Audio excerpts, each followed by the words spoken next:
के रमेश जी हैं, जो चीफ कंजर्वेटर ऑफ फॉरेस्ट, मुख्य वन संरक्षक गुजरात सरकार से आए हैं। और एक हम लोगों के लिए बहुत ही खुशी की बात है कि ये सुबह से हम लोगों के साथ अपने हमारे फील्ड पे गए हैं, हमारे डिफरेंट टेक्नोलॉजीज को देख रहे हैं और काफी अप्रिशिएट कर रहे हैं। और एक जो हमारे फील्ड से रिलेटेड आदमी है वो हमारे बीच है, हम उनको भी सुनेंगे कुछ देर के बाद। हमारे बीच हमारे निदेशक महोदय हैं डॉक्टर पंकज कौशल जी। इस कार्यक्रम में हमारे वो चेयरमैन भी है, इस कार्यक्रम के को चेयरमैन डॉक्टर वी के यादव जी भी हमारे साथ उपस्थित हैं। साथ ही साथ बहुत ही खुशी की बात है कि हमारे बीच RLBCU से आए डॉक्टर SK चतुर्वेदी जी हैं, डॉक्टर RK सिंह जी हैं, डॉक्टर मनीष श्रीवास्तव जी हैं। साथ ही साथ हमारे साथ ICR से भी जुड़ी हैं मैडम नायर जी भी आई हुई हैं। आपका भी स्वागत है मैडम। यहाँ हमारे आयुर्वेद कॉलेज से भी बहुत लोग आए हुए हैं, उनका भी मैं स्वागत करता हूँ। मेडिकल कॉलेज के लोग आए हैं, मेडिकल डिपार्टमेंट से, स्टेट गवर्नमेंट के ऑफिशियल्स हैं, उनका भी मैं स्वागत करता हूँ। सबसे ज्यादा स्वागत मैं करना चाहूंगा जो हमारे पुराने, जो रिटायर्ड हमारे वैज्ञानिक हैं और जो हमारे अन्य कर्मचारी अधिकारी हैं, उनका मैं हार्दिक दिल से स्वागत करता हूं। मैं जैसे देख रहा हूं यहाँ पर डॉक्टर SP त्रिपाठी जी हैं, डॉक्टर RN द्विवेदी जी हैं, डॉक्टर UP सिंह जी हैं, डॉक्टर AK राय साहब हैं। उधर हमारे जो रिसेंटली नए नए कुछ रिटायर हुए हैं, शर्मा जी हैं, कारपे जी हैं, हमारे खुद के पड़ोसी कहाँ गए, हमारे मोहल्ले के ही हैं डॉक्टर साहब, वो आए हुए हैं, नाम मैं भूल ही जाता हूँ अभी, मन्नू लाल जी हमारे पड़ोसी है, मैं नाम भूल गया, वो भी आए हुए हैं। उसी तरह बहुत सारे लोग यहाँ में दिख रहे हैं और एक बहुत खुशी की बात है कि सब लोग यहाँ मतलब जुड़े हैं। एक हर्ष का ये विषय है कि हमारे अभी भी कुछ लोग हो सकता है 10 साल पहले रिटायर हो चुके, कुछ लोग 15 साल पहले, कुछ लोग 1 साल पहले रिटायर हुए हैं। सब लोग यहाँ पे पधारे हैं, बहुत लोगों का नाम नहीं ले रहा हूँ, लेकिन मुझे कम से कम 25-30 लोग दिख रहे हैं जो इस संस्थान से। हमारे बगल के संस्थान जो दतिया में है, उससे डॉक्टर RK पटेल जी भी आए हुए हैं, आपका भी मैं स्वागत करना चाहूंगा। तो सबसे बड़ी बात है हमारे फार्मर्स हैं, जो हमारे इनोवेटिव फार्मर्स हैं, जो मतलब हमारे बगल के गांव के जो एडॉप्टेड गांव हैं, वो उनके अलग अलग उनकी विधा है। कोई मतलब फॉडर में अच्छा काम कर रहा है, कोई ग्रासेज अच्छा उगा रहा है, कोई अच्छा एनिमल रखे हुए हैं, वो लोग भी आए हैं। उनके बारे में हम लोग इस चर्चा के दौरान हम उनको भी देखेंगे कि उनकी क्या विधा है और किस चीज में वो एक्सेलेंट कर रहे हैं, तो उनका भी स्वागत है। अब मैं खुद हमारे जो संस्थान के हमारे डिफरेंट हेड ऑफ डिपार्टमेंट्स हैं, हमारे डिफरेंट अधिकारी हैं, चीफ AO हैं, कंट्रोलर हैं, सीनियर FAO हैं, और साथ ही साथ यहाँ जितने भी लेडीज एंड जेंट्स जो इस संस्थान से जुड़े हैं, और हमारे जो IPs हैं, SRF हैं, उन सबका मैं स्वागत करता हूँ। और ये संस्थान 1962 में स्थापित हुआ, और ये समझ लीजिए 1962 में इसका जन्म हुआ, और आज 2025 है, ये 63 साल हो चुका है। हम 64वां स्थापना दिवस मना रहे हैं। आप सोचो, जो इस संस्था को स्थापित किए होंगे वो आज का समय देख के शायद कितनी अभिभूत हो रहे होंगे कि हमारा संस्थान कितना प्रोग्रेस किया है। और ये एक बताता है कि हम कहाँ से थे 1962 से लेके, क्योंकि सफर हमेशा आसान नहीं होता है, और सफर हमेशा बहुत, ये नहीं कि हमारे यहाँ पहले बहुत रास्ते आसान थे उसमें बढ़ते गए। कभी कभी लगता है कि एक डेड एंड आ चुका है, इससे आगे नहीं जा सकते हैं, लेकिन फिर कोई नेतृत्व आता है। पहले भी बहुत सारे नेतृत्व आए। आज के समय में जो हमारे पिछले डायरेक्टर्स हैं, उनको भी याद करना चाहूंगा, उनका कितना बड़ा कंट्रीब्यूशन रहा। बहुत सारे लीडरशिप में आए, बहुत सारे लीडर्स रहे जिन्होंने नेतृत्व किया, बहुत लोग बिहाइंड द कर्टेन काम किए। उन लोगों ने इस संस्था को एक नई दिशा दी, जिसके कारण आज हमारा संस्थान को एक लीडर के रूप में जाना जा रहा है, एक परफॉर्मर के रूप में जाना जा रहा है, और एक अचीवर के रूप में भी जाना जा रहा है। ये संस्थान की प्रगति आप लोग के प्रयास से ही हो पाई है कि हम लोग धीरे धीरे, जो हमारे ICR का जो एक हेडक्वार्टर है, उसमें हमारा संस्थान धीरे धीरे अपना एक स्थान ग्रहण कर रहा है। ये केवल 1 साल में नहीं हुआ, 2 साल में नहीं हुआ, पिछले 10 साल में नहीं हुआ, ये पिछले 40-50 साल की जर्नी है जो हमें इस यहाँ तक लेके आई है। इसलिए मैं उन सब का मतलब, इसमें सब लोगों की, ये कहते हैं ना, जब तक खून पसीना नहीं लगता है तो कोई संस्थान आगे नहीं बढ़ता है। बहुत सारे लोग अभी यहाँ हैं, हो सकता है बहुत सारे लोग इस दुनिया को छोड़ के चले गए हों, लेकिन उनके जो उनका दिया हुआ उनका मेहनत है, उनकी जो, उसको भी हम याद करते हैं और उनका मतलब स्मरण करते हैं कि उन लोगों ने इस संस्थान के लिए कितना बड़ा कंट्रीब्यूट किया कि आज हम इस बड़े से हॉल में बैठे हैं। आज हम लोग अभी TDB में जा देख रहे हैं, 700 एकड़ का फार्म मेंटेन कर रहे हैं, तो एक बहुत बड़ा अचीवमेंट है, उसको महसूस करते हैं और उसको हम गर्व के रूप में भी अभिभूत करते हैं। और यही कारण है कि आज सब लोग यहाँ पे, समझो तो हमारा पास्ट भी बैठा हुआ है, हमारा प्रेजेंट भी बैठा हुआ है, और फ्यूचर भी, जो लोग नए लोग आए हैं, जो 1 साल 2 साल पहले मतलब ज्वाइन किए हैं, 3 साल पहले, वो हमारे फ्यूचर है। तो हम इस तरह से 3 जनरेशन को यहाँ देख रहे हैं, हमारे पास्ट में, हम प्रेजेंट में हम लोग जैसे लोग हैं, और फ्यूचर के रूप में यहाँ के यंग हैं। तो एक बहुत बड़ी जर्नी है और इसको आपको आगे बढ़ना है। ये जो विरासत हमें मिली है, इस विरासत को लेके आगे बढ़ना है, तभी जाके हो सकता है आप जब 30 साल 40 साल आप काम कर लोगे, तब फिर इस स्टेज पे आओ कि लोगों कि हमने 2025 में जो देखा, आज 2045 में हम देख रहे हैं, 2047 में हम देख रहे हैं, तब हमने क्या मतलब एक डिफरेंस है। तो एक बहुत बड़ी चीज है, आपको इसको मतलब लेके चलना है। तो हम लोग जैसे अभी बात कर रहे थे, हमारे साथ रमेश जी थे, डॉक्टर रमेश। हम लोग सर मोर देन 40 क्रॉप्स पे काम कर रहे हैं, उसके बारे में हमारे डायरेक्टर साहब अभी जो अचीवमेंट्स है उसके बारे में बताएंगे। मोर देन 500 वेराइटीज पे काम कर रहे हैं, कितने सारे गाँवों में हम लोग काम कर रहे हैं, कितने सारे स्टेट्स में काम कर रहे हैं, हमारे संस्थान ने कितने सारे fodder resource development plan develop किए हैं, उन सब के बारे में फॉर्मली हमारे जो अभी डिस्कशन होगा, जो हमारे प्रेजेंटेशन होगा, उसमें बताया जाएगा। तो अंत में मैं सब लोग जो भी इस हॉल में उपस्थित हैं, सब लोगों का मैं स्वागत करता हूं। और इसी स्वागत की कड़ी में मैं चाहूंगा कि हमारी निदेशक महोदय, हमारे जो गेस्ट ऑफ ऑनर हैं, डॉक्टर सीके रमेश जी का स्वागत करें, पुष्पगुच्छ, शॉल और मेमेंटो देकर।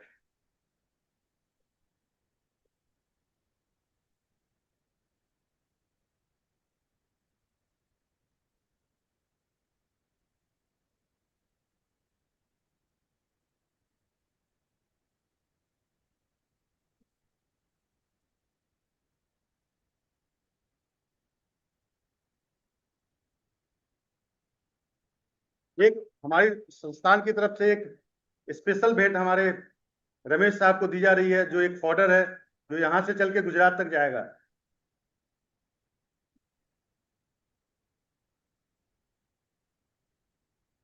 अब मैं निवेदन करना चाहूंगा कि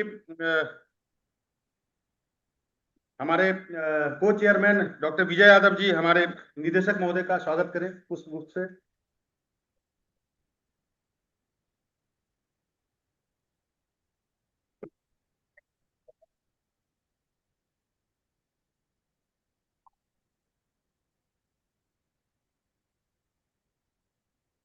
अब मैं अपने निदेशक डॉक्टर पंकज कौशल जी से ये रिक्वेस्ट करूंगा कि वो आए, एक फॉर्मल वेलकम एड्रेस, और जो हमारे इस संस्थान ने पिछले 1 साल में मुख्य रूप से क्या क्या अचीव किया है वो आप लोगों के सामने रखेंगे। Doctor Pankaj Kaushal please.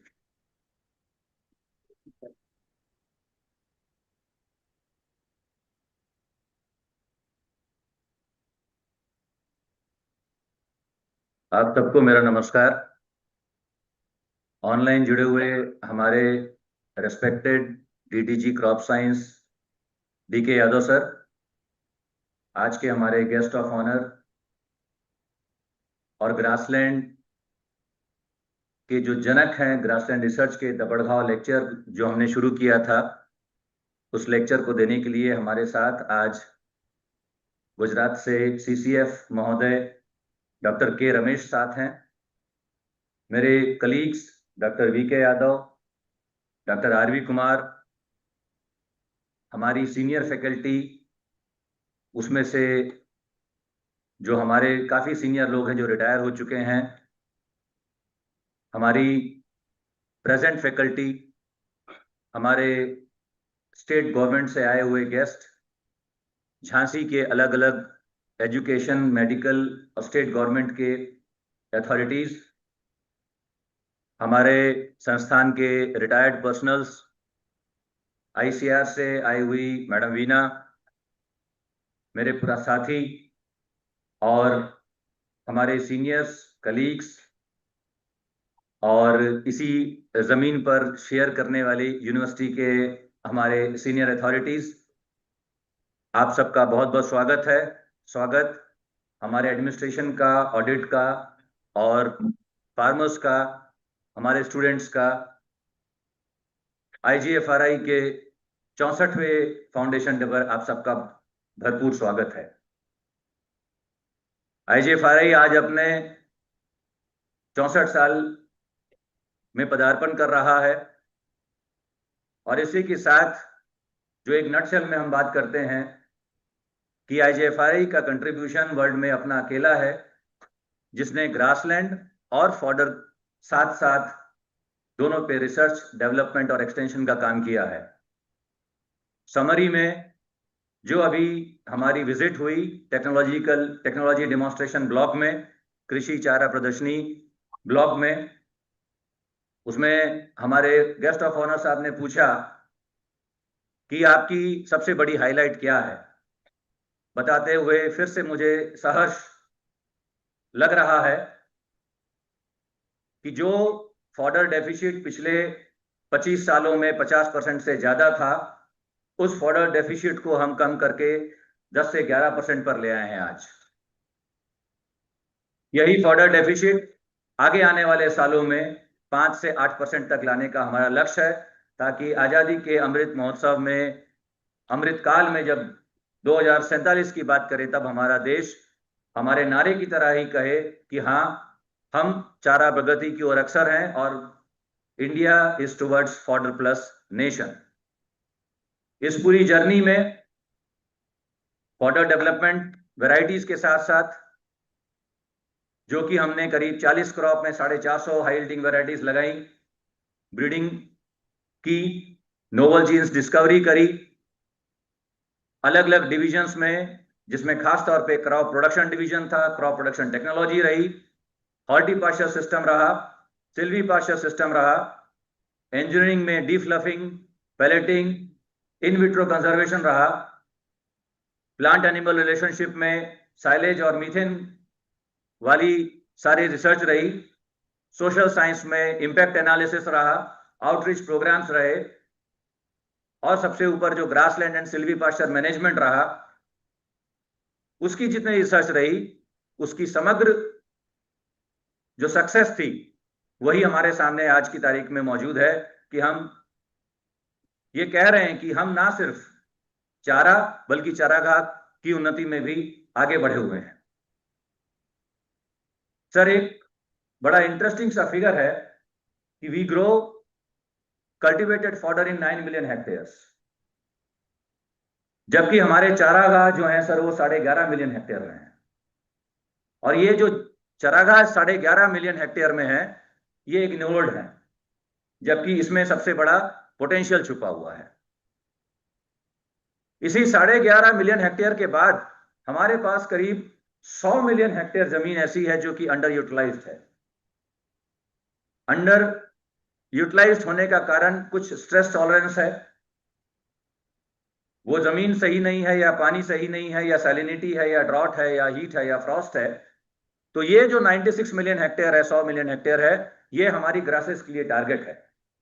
हम हर फोरम पे ये कहते आए हैं कि ये जो अंडर यूटिलाइज्ड लैंड है, इसमें सबसे बड़ा पोटेंशियल हमारी पेरिनियल ग्रासेस का है, क्योंकि घास वहां उगती है जहां पे सारी क्रॉप उगने से मना कर देती है। ये पोटेंशियल है पेरिनियल ग्रासेस का, उसके अंदर जो स्ट्रेस टॉलरेंस जीन्स का है। हमारा जो क्रॉप इंप्रूवमेंट डिवीजन है, वो ऐसे ही क्रॉप्स को यूज करके उसके अंदर से टॉलरेंस की जीन्स निकाल रहा है, और ये टॉलरेंस की जीन्स चाहे बायोटिक स्ट्रेस के लिए हो, चाहे अबायोटिक स्ट्रेस के लिए हो, चाहे क्वालिटी पैरामीटर्स के लिए हो, चाहे क्लाइमेट रिसिलियंस के लिए रहे हो, चाहे कार्बन इंप्रूवमेंट के लिए हो, चाहे कार्बन क्रेडिट इंप्रूवमेंट के लिए हो, मैक्रो एनवायरनमेंट के लिए हो, माइक्रो एनवायरनमेंट के लिए हो, वो जीन्स हम अपनी फॉडर क्रॉप्स में डिप्लॉय कर रहे हैं। पिछले कुछ सालों में हमने अपना डाइवर्ट किया है जो फोकस है फॉडर क्रॉप्स के साथ साथ, अब हम पेरिनियल ग्रासेस पे भी काम कर रहे हैं सर। और पेरिनियल ग्रासेस जो हमारी रिसर्च कहती है कि इसका जो पोटेंशियल है, ये अभी तक हम एक्सप्लोर नहीं कर पाए हैं। सिर्फ पेरिनियल ग्रास लगाने से जो अंडर यूटिलाइज्ड लैंड है, उस लैंड में हमको बायोमास के साथ साथ माइक्रो एनवायरनमेंट इंप्रूव होता है, बर्ड्स पॉपुलेशन इंप्रूव होती है, बी पॉपुलेशन इंप्रूव होती है, गुड माइक्रोब्स इंप्रूव होते हैं, मिथेनोजेनेसिस बैक्टीरिया इंप्रूव होते हैं, फंगल पॉपुलेशन इंप्रूव होती है, पूरी बायोडाइवर्सिटी इंप्रूव होती है, कार्बन क्रेडिट बनता है, सॉइल कार्बन, माइक्रो सब न्यूट्रिएंट्स इंप्रूव होते हैं। ये पोटेंशियल जो ग्रासेस, पेरिनियल ग्रासेस का है, ये हमारे संस्थान ने अभी ढूंढा है, और अब हम इसी को अपने बराबर के साथ इसका आगे इसको हम फैलाव प्रसार कर रहे हैं। और ये सारी रिसर्च हमारी इंटरनेशनल स्टैंडर्ड जर्नल्स में 10 से 15 जिसकी घास रेटिंग है या इंपैक्ट फैक्टर है, उसमें छप रहे हैं। तो ये जो नया आयाम है ग्रासलैंड रिसर्च का, जिसपे कि सिर्फ IGFRI काम कर रहा है पूरे एशिया में, ये एक नया आयाम दे रही है। बाजरा नेपियर हाइब्रिड सीड प्रोड्यूसिंग हमने संसार में सबसे पहले बनाया है, जो कि 70 से 80% तक हमारे बाजरा नेपियर को की ट्रांसपोर्टेशन और उसके प्रोडक्शन कॉस्ट को कम करेगा। हर स्टेट के लिए हमने फॉडर रिसोर्स प्लान बनाया है, और ये बताते हुए सहर्ष आपके साथ शेयर करना चाहूंगा कि इन्हीं स्टेट स्पेसिफिक फॉडर प्लान से ही डिस्कशन करने के बाद जो हमारी सेंटर में एनिमल हस्बेंड्री मिनिस्ट्री है सर, वहां पर यह डिस्कशन आया है, ठीक है अब आपके स्टेट स्पेसिफिक फॉडर प्लान से डिराइव करके हम नेशनल फॉडर प्लान को इंडिया में बनाएंगे और लागू करेंगे, और इसके लिए IGFRI नोडल एजेंसी होगा। सर, हमने इंडिया में ग्रेजिंग एंड ग्रासलैंड पॉलिसी नहीं थी। पिछले साल हमने ग्रासलैंड एंड ग्रेजिंग पॉलिसी का डॉक्यूमेंट बनाकर, उसका ड्राफ्ट बनाकर मिनिस्ट्रीज को दिया, which is at advanced stage of its adoption by the respective ministries. इसी के साथ साथ हमने फॉडर क्रॉप्स में पिछले साल एक रिकॉर्ड हुआ जिसमें कि 20 से ज्यादा वैरायटीज हमने आइडेंटिफाई और नोटिफाई करी हैं फॉडर क्रॉप्स में, जो आज तक के इतिहास में सबसे ज्यादा नंबर ऑफ वैरायटीज हैं। तो it's not only cultivated varieties, उसकी जो डाइवर्सिफिकेशन ऑफ यूसेज है वो भी हम जा रहे हैं। हमने स्पेशली डिराइव करी है कुछ वैरायटीज ग्रासेस की, जो कि बायो एनर्जी के लिए यूज होने जा रही है।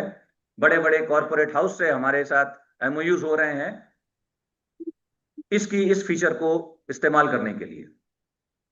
एक छोटा सा एग्जांपल मैं आपको और दूंगा सर, आप फॉरेस्ट से हैं, और जो इंपॉर्टेंस है पेरिनियल ग्रासेस की, स्टडीज ये कहती हैं कि एक 80% फॉरेस्ट कवर जो 25 साल पुराना है, एक 25 साल पुराना 80% फॉरेस्ट कवर जितनी सॉइल और वाटर इरोजन रोकता है, उतनी ही सॉइल और वाटर इरोजन एक 3 साल पुराना ग्रासलैंड रोक लेता है।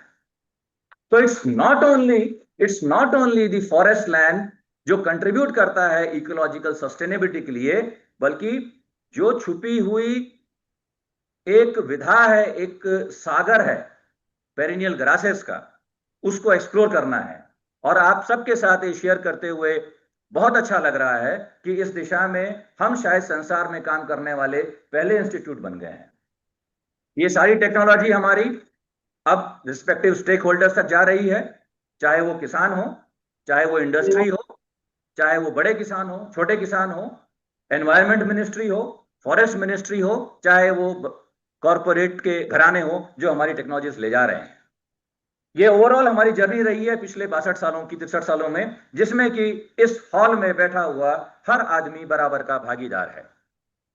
हमारे साइंटिस्ट, हमारे टेक्निकल, हमारे सपोर्टिंग स्टाफ, हमारे लेबरर्स, हमारे स्टेक होल्डर्स, हमारा एडमिनिस्ट्रेशन, हमारे सीनियर्स, ये सारे स्टेक होल्डर्स के साथ मिला के ये सारे इस जर्नी में शामिल हैं। और आज के दिन पर हम अपनी सारी उपलब्धि अपने स्टेक होल्डर्स को, अपने लेबरर्स को, अपने फार्मर्स को, अपने साइंटिस्ट को हम आज समर्पित करते हैं। मोदी जी का जो सपना है, जय जवान, जय किसान, जय विज्ञान और जय अनुसंधान, मेरे ख्याल से आज ये चारों पिलर्स, चारों खंबे आज इस हमारे उद्बोधन को सुन रहे होंगे, इस ऑडिटोरियम की जो लाइव टेलीकास्ट है उसको देख रहे होंगे। आज के प्रोग्राम में हमारे सबसे ज्यादा जो स्टेक होल्डर्स हैं, हमारे किसान हमारे साथ कुछ हैं जो हमारे अलग अलग योजनाओं से जुड़े हुए हैं, उनको भी आज हम फैसिलिटेट करना चाहेंगे, उनके काम के लिए उनका आशीर्वाद लेना चाहेंगे। और इसी के साथ साथ ये जो पूरी जर्नी रही है हमारी 64 साल में, इसको सक्सेसफुली कंप्लीट करने का एक हम जो सुख है, जो हर्ष है, उसको भी बांटना चाहेंगे। परंपरा के मुताबिक पिछले 1 साल की उपलब्धि जो हमारे संस्थान की रही है, वो अपने पूरे इंस्टीट्यूट और अपने स्टेक होल्डर्स के सामने मैं बताना चाहूंगा सर, बहुत ही शॉर्ट में, क्योंकि अभी TDB ब्लॉक में हम लोगों ने वृहद डिस्कशन किया है कि हमारे पास क्या है देने के लिए, और हम कहां कहां गैप्स है जहां हम इसको फिल कर सकते हैं, चाहे वो रिसर्च का हो, डेवलपमेंट का हो, चाहे एक्सटेंशन का हो। सर, AICRP में हमने 20 वैरायटीज निकाली हैं। फर्टाइल बाजरा नेपियर हैबिट हमने पिछले साल बना दिया है। जो डाइवर्सिफिकेशन ऑफ ग्रासेस की यूटिलाइजेशन है, जिसमें हमने एक MOU करार किया है, रिलायंस इंडस्ट्रीज के साथ to breed perennial grasses for bioenergy traits, जो अपने आप में एक अलग ही प्रोजेक्ट है। वो प्रोजेक्ट हमने लागू किया जिसकी कुल कीमत है 100.3 करोड़ रुपए। ये सबसे बड़ा इंस्टीट्यूट को अवार्ड मिला है पिछले साल में जो ये प्रोजेक्ट हमने लागू किया। हमने इंपैक्ट एनालिसिस कराया अपने वैरायटीज का, और हमारे बैठे हुए साथियों को बता दें कि एक अगर 600 करोड़ का इसरो सैटेलाइट चलाता है, हमारी एक वैरायटी 33,000 करोड़ रुपए की होती है। जो वैरायटीज हमारे साइंटिस्टों ने बनाई है उसका इंपैक्ट एनालिसिस कहता है कि फॉडर वैरायटीज का जो ओवरऑल इकोनॉमिक इंपैक्ट रहा है वो 49,000 करोड़ से ज्यादा का रहा है। तो ये वो जीडीपी है, ये वो फार्मर्स का कंट्रीब्यूशन है हिंदुस्तान की तरक्की के लिए, जिसको कि अब हमने आईएनआर में कन्वर्ट करके बात किया है। इसी के साथ साथ पाउडर प्लांट्स के बारे में हमने बात करी, ग्रेजिंग पॉलिसी की हमने बात करी, और अगला साल जो इंटरनेशनल ईयर ऑफ रेंजलैंड एंड पास्टोरलिस्ट है उसके लिए हमने प्रोग्राम बनाए हैं जिसमें कि भारत के ग्रासलैंड्स को इंप्रूव करेंगे। भारत के ग्रासलैंड में रियल टाइम मॉनिटरिंग, ग्रासलैंड की हेल्थ कैसी है उसका ईसीजी, उसका टीएमटी हम रियल टाइम कर सकते हैं। अभी टेक्नोलॉजी ब्लॉक में आप लोगों ने शायद अभी महसूस किया होगा, देखा होगा कि किस ग्रासलैंड में की क्या हेल्थ है, कितना वो बायोटिक फैक्टर कंट्रीब्यूट कर रहा है, कितना वो अबायोटिक फैक्टर कंट्रीब्यूट कर रहा है, और आज की तारीख में वहां पे कितने जानवर चर सकते हैं और चर रहे हैं, ये हम सैटेलाइट से देख कर आपको यहां बता सकते हैं। ये एक ऐसा मॉड्यूल बना है संस्थान में जो कि ग्रासलैंड इंप्रूवमेंट, हेल्थ मैनेजमेंट और उसके आगे परफेक्ट यूटिलाइजेशन के लिए आगे हमारे काम में आता रहेगा। इंटीग्रेटेड फार्मिंग सिस्टम हमारे क्रॉप प्रोडक्शन डिवीजन ने किया है जिसमें कि उन्होंने round the year fodder production के लिए डेवलप करी है टेक्नोलॉजी, चाहे वो छोटे किसान की हो, चाहे मझोले किसान की हो, चाहे बड़े किसान की हो, चाहे डेयरी फार्मर की हो। हमारे सीड्स 3 साल पहले जितना हम सीड बनाते थे ब्रीडर सीड, आज की तारीख में हम उससे 3 गुने पे आ गए हैं। ये डिपार्टमेंट की जो इंटरेक्शन है, चाहे वो एनवायरमेंट फॉरेस्ट्री से हो, चाहे एनिमल हस्बेंड्री से हो, चाहे ट्राइबल की हो, ये उनके सहयोग का नतीजा है कि जो डाउन द लाइन पहुंचना है सीड्स को, फॉडर को, वो उस तरीके से पहुंच रहा है। बुंदेलखंडी गोट जो यहाँ की अपनी ब्रीड है उसका रजिस्ट्रेशन हमें मिला है, पीआर डिपार्टमेंट डिवीजन ने रजिस्टर कर ली है बुंदेलखंडी गोट, उसका कंजर्वेशन और इंप्रूवमेंट हम कर रहे हैं। और इसी के साथ साथ अगर आप टोटल देखें तो आईसीआर की जो टेक्नोलॉजी सर्टिफिकेशन होती है, जो एक आईसीआर का मैकेनिज्म है कि वो टेक्नोलॉजी सर्टिफाई करते हैं अलग अलग एसएमडीज में। हमारी 8 एसएमडीज जो हैं उसमें से सहर्ष कहते हैं कि खाली एजुकेशन छोड़कर बाकी सारी एसएमडीज में हमारी टेक्नोलॉजी सर्टिफिकेशन हुआ है, और ये सर्टिफिकेशन बड़े बड़े इंस्टीट्यूट से भी कम ज्यादा है। पिछले साल 24-25 में हमको 18 टेक्नोलॉजी का सर्टिफिकेशन मिला है, और इन 18 टेक्नोलॉजीज में से हमने बहुत सारी टेक्नोलॉजीज अपनी लाइसेंस करी है, फॉडर्स के सीड की, फॉडर की बाकी टेक्नोलॉजीज की, चाहे वो प्रोडक्शन टेक्नोलॉजी हो, चाहे वो इंजीनियरिंग हो। आज की तारीख में हमारे जो कोलैबोरेटर्स हैं, जो इंटरनेशनल कोलैबोरेटर्स हैं, नेशनल कोलैबोरेटर्स हैं, एनजीओज हैं, उसमें से कुछ के नाम मैं लेना चाहूंगा। हमारा कोलैबोरेशन है बायोवर्सिटी इंटरनेशनल से, सीएट से, इक्रिसैट हैदराबाद से, इकार्डा से, मैनेज से, डीएसटी डीबीसी से, नेशनल लाइव स्टॉक मिशन से, रिलायंस से, एनटीपीसी से, यूपी स्टेट गवर्नमेंट से, जेके एग्री जेनेटिक्स से, फोराजन से, अलमदार से, विन विन सॉल्यूशन से, अडानी से, मारुति से, पायोनियर से, एनडीडीबी से, बायफ से, और जो हमने फॉडर प्लान बनाए हैं 29 स्टेट के लिए, उसमें से 8 स्टेट ने हमारे फॉडर प्लान को अडॉप्ट किया है सर। तो ये 8 स्टेट्स के साथ अब हम सीधे कांटेक्ट में हैं, जो कि हमको टेक्नोलॉजी हमसे लेगी फॉडर प्रोडक्शन की और उसको इंप्लीमेंट अपने स्टेट में करेगी। आज की तारीख में बताते हुए हर्ष हो रहा है कि हमारे साइंटिस्ट टोटल 60 प्रोजेक्ट इंस्टीट्यूट के चला रहे हैं, और एक रिकॉर्ड है 25 एक्सटर्नली फंडेड प्रोजेक्ट का, जिसकी की कुल कीमत आज की तारीख में 11,640 लाख रुपए है। तो ये एक्सटर्नली फंडेड प्रोजेक्ट्स हमारे साइंटिस्ट चला रहे हैं। तो जो हम पिछले कई दिनों से कहते आ रहे हैं कि चारा इज नॉट बेचारा, अब वो टाइम है व्हेन वी से चीयर्स फॉर चारा। तो ये चारा की उन्नति है, आप लोग के साथ ही ये बढ़ी है। हमने पिछले साल करीब 45 लाख रुपए की टेक्नोलॉजीज कमर्शियलाइज करी है, 2 पेटेंट्स किए हैं, और हमारे ह्यूमन रिसोर्स में हम काफी लकी रहे कि हमारे 12 साइंटिस्टों को प्रमोशन मिला, डीपीसी क्लियर हुई, 2 एडमिनिस्ट्रेशन के लोगों को प्रमोशन मिला। हमारा साइंटिस्ट परिवार 10 साइंटिस्टों से और इंक्रीज हुआ, जिसमें कि 5 सीनियर साइंटिस्ट और 5 एआरएस साइंटिस्ट ने हमारे संस्थान को ज्वाइन किया। हमें नए सीनियर एओ साहब मिले हैं, हमें नए कंट्रोलर साहब मिले हैं, और इसी के साथ साथ हमें 3 नए टेक्निकल मैन पावर भी मिली है। तो नए लोगों का स्वागत आप लोग ताली बजाकर करें, और हम ये उम्मीद करते हैं कि इनका आगमन हमारे लिए बड़ा भाग्यशाली होगा। इनकी एफिशिएंसी, एक्सपीरियंस का हम फायदा लेंगे, और साथ ही साथ हम आप सबका आशीर्वाद चाहते हैं। जो भी हमारे सीनियर्स हैं, हमारे रिटायर्ड साइंटिस्ट हैं, रिटायर्ड पर्सनल्स हैं,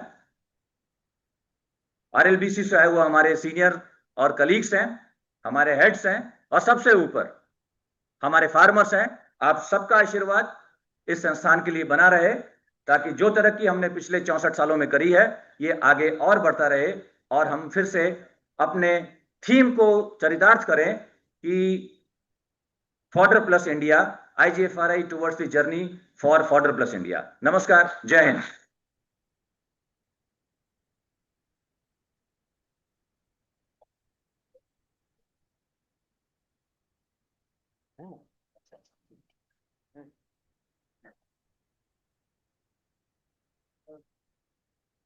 धन्यवाद निदेशक महोदय आपके उद्बोधन के लिए। हमारी उपलब्धियों को आज इस 64वें स्थापना दिवस पर हमारी अतिथियों के सम्मुख प्रस्तुत करने के लिए आज के इस शुभ अवसर पर 64वें स्थापना दिवस पे हमारे मुख्य अतिथि के रूप में ऑनलाइन हमारे साथ जुड़े हुए हमारे माननीय उप महानिदेशक doctor DK. Yadav sir,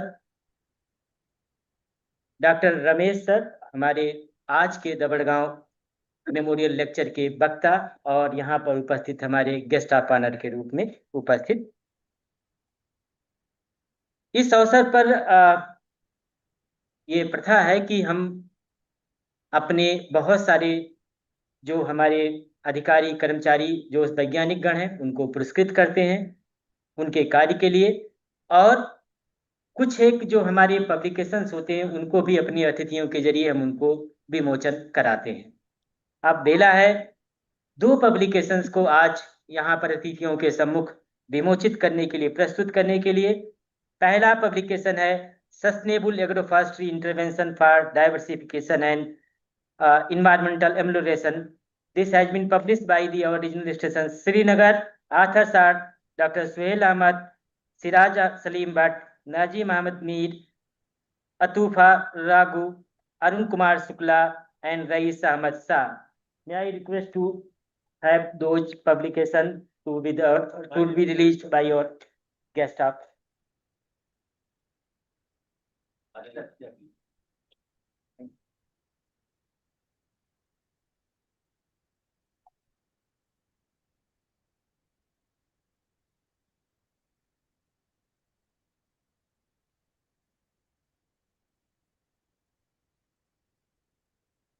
second publication which is going to be release, दूसरा पब्लिकेशन जो आज हम लोग यहाँ पर विमोचित कर रहे हैं वो एक कैटालॉग है, annual medico species germplasm catalogue. इसको यहीं से पब्लिश किया जा रहा है। इसके लेखक हैं doctor Tejveer Singh, Archana Singh, DC Joshi and doctor Pankaj Kaushal. May I request to author doctor Tejveer Singh, if you available in the hall, join on the stage please. Doctor Tejveer Singh आ जाइए।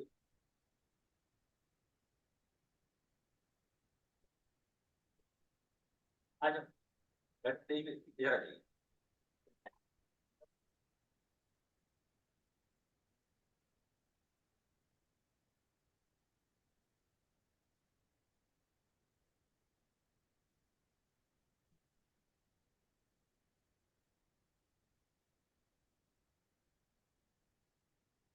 इन प्रकाशनों के विमोचन के पश्चात अब हम आगे बढ़ते हैं और अपने किसान भाइयों का सम्मान करने के लिए अपने अतिथियों से अनुरोध करेंगे। आज के इस स्थापना दिवस के शुभ अवसर पर हम अपने उन प्रगतिशील किसान भाइयों का सम्मान करना चाहेंगे जिन्होंने चारा उत्पादन की तकनीकियों को न अपने केवल प्रक्षेत्र पर अपनाया है, बल्कि हमारे दूत के रूप में, राजदूत के रूप में उन तकनीकियों के प्रसार में हमारे सहयोगी बने हैं। इस अवसर पर जिन किसान भाइयों को सम्मानित किया जा रहा है, मैं उनसे अनुरोध करूंगा अपने अतिथिगण से उनको मेमेंटो और सर्टिफिकेट देकर उनको प्रोत्साहित करें। इस अवसर पर प्ले करो। इस अवसर पर जिन किसान भाइयों को सम्मानित किया जा रहा है उसमें से पहले किसान भाई हैं श्री प्रभु दयाल राजपूत। ये ग्राम रामगढ़, ब्लॉक बवीना, जिला झांसी के रहने वाले हैं और इनके अलग अलग कार्यों के अलावा इनको हमारे नार्म हैदराबाद द्वारा भी प्रगतिशील किसान पुरस्कार से सम्मानित किया गया है। मैं अपने अतिथिगण से अनुरोध करूंगा कि वो उनको सम्मानित करें। दूसरे किसान जो इस अवसर पर सम्मानित हो रहे हैं वो है श्री हरदास अहिरवार जी। श्री हरदास अहिरवार जी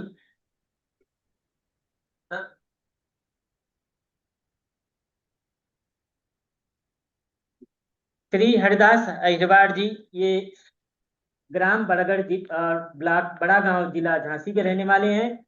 ये लगभग 2 वर्षों से हमारी अलग अलग परियोजनाओं से जुड़े हुए हैं। ये बाजरा नेपियर हाइब्रिड की जड़ों का उत्पादन कर अलग अलग किसानों को उनका विक्रय करते हैं और इनका दूध उत्पादन भी इन चारा उत्पादनों की तकनीकियों के अपनाने की वजह से काफी बड़ा है। तीसरे किसान जो है आज सम्मानित हो रहे हैं श्री हरशंकर राजपूत जी। मैं अनुरोध करूंगा श्री हरशंकर राजपूत जी जो नवाबखेड़ा झांसी के रहने वाले हैं, इन्होंने उद्यान चारा उत्पादन तकनीक को अपनाया, मेढ़ों पे चारा को लगाया और इसके जरिए आप देख सकते हैं इनके तस्वीरों में कि फल के साथ साथ चारा उत्पादन की तकनीक को अपनाया है। श्री राकेश राजपूत जी, नवाखेड़ा झांसी। श्री राकेश राजपूत जी जो एक डेयरी फार्मर्स हैं, इनके पास 20 बकरियां हैं, 4 भैंसे हैं। ये चारा फसलों को अपने खेतों पर लगाया, साथ ही साथ ये नवाचार के माध्यम से सब्जियों की खेती भी अपने यहाँ कर रहे हैं और हमारे फार्मर फर्स्ट परियोजना से जुड़े हुए हैं। श्री नीरज राजपूत, कंचनपुर झांसी। श्री नीरज राजपूत कंचनपुर झांसी ब्लॉक बबीना के रहने वाले हैं और इन्होंने भी बाजरा नेपियर हाइब्रिड के साथ साथ ज्वार, जई, अलग अलग चारा की फसलों को अपने क्षेत्र पर लगाया। पशुओं से इनका उत्पादन बढ़ा। मल्चिंग जैसी तकनीकियों को भी ये अपने क्षेत्र पर लगा रहे हैं। श्री नंद किशोर अहिरवार जी। श्री नंद किशोर अहिरवार, आप ग्राम उद्गवा ब्लॉक बवीना ब्लॉक और जिला दतिया के रहने वाले हैं और आप भी हमारे एक किसान हैं जो लगभग 3 वर्षों से हमारे संस्थान से जुड़े हुए हैं।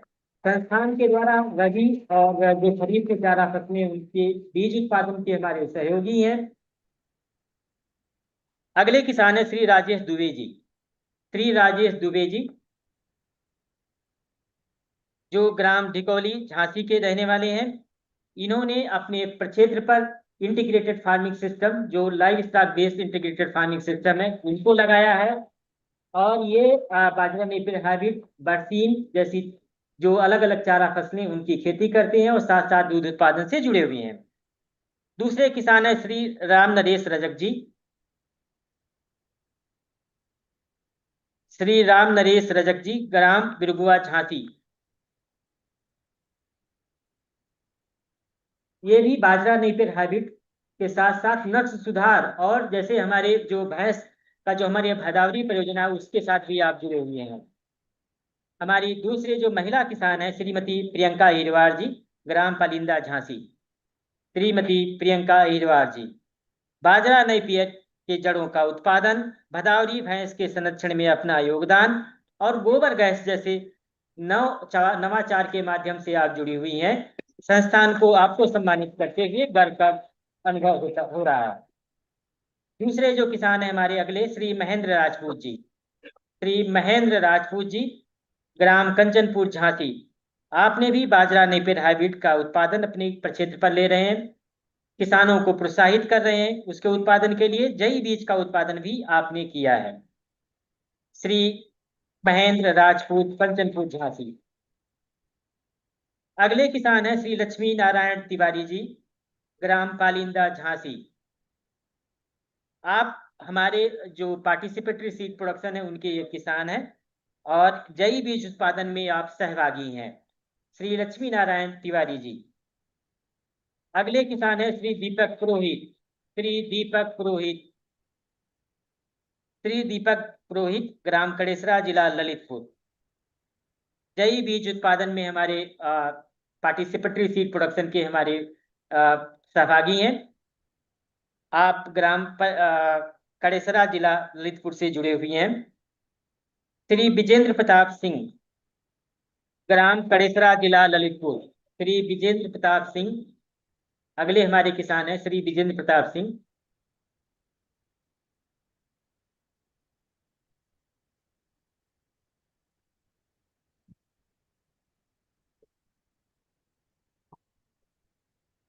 श्री विजेंद्र प्रताप सिंह जी हमारे किसान हैं जो बाजरा नेपियर के हाइब्रिड के जड़ों के उत्पादन के साथ जई बीज का उत्पादन के साथ जुड़े हुए हैं।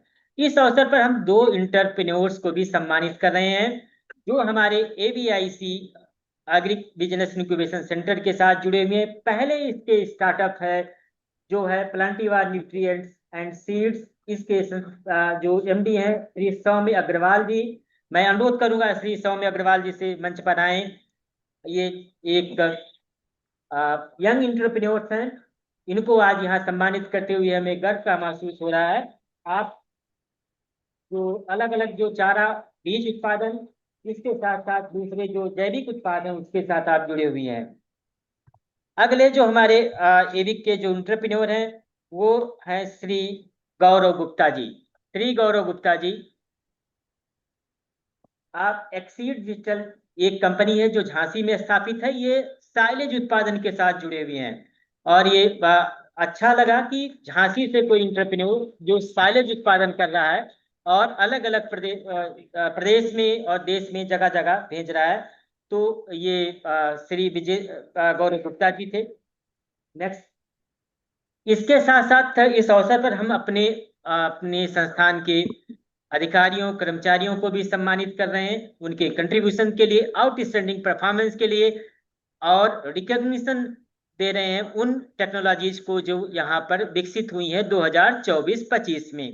इस कड़ी में पहला जो रिकॉग्निशन दिया जा रहा है वो है आपका डॉक्टर शशि कुमार और उनको टीम के लिए जो जुड़े हुए हैं, जिन्होंने विकसित किया बुंदेल बाजरा, एक जो नॉर्थ वेस्ट जोन के लिए नोटिफाई हुई है। बहुत दिनों के बाद एक बाजरा की हमारी चारा बाजरा की एक किस्म यहाँ से नोटिफाई हुई है। डॉक्टर शशि कुमार, उनकी टीम, डॉक्टर ब्रजेश मेहता और डॉक्टर महेशा HS इसके साथ जुड़े हुए हैं।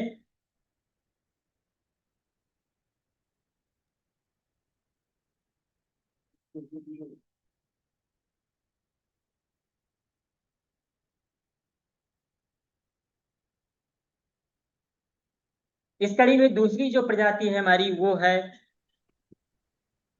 जई की सिंगल कट वैरायटी JHO 2021-1 और इसके साथ जो वैज्ञानिक जुड़े हुए हैं doctor Sai Rama, doctor Maneet Rana, doctor Subhash Chandra, doctor Indu, doctor Singal, doctor Parchita, doctor Neeraj Kumar and doctor Sultan Singh. May I request to all to come on stage and receive this recognition award on this occasion.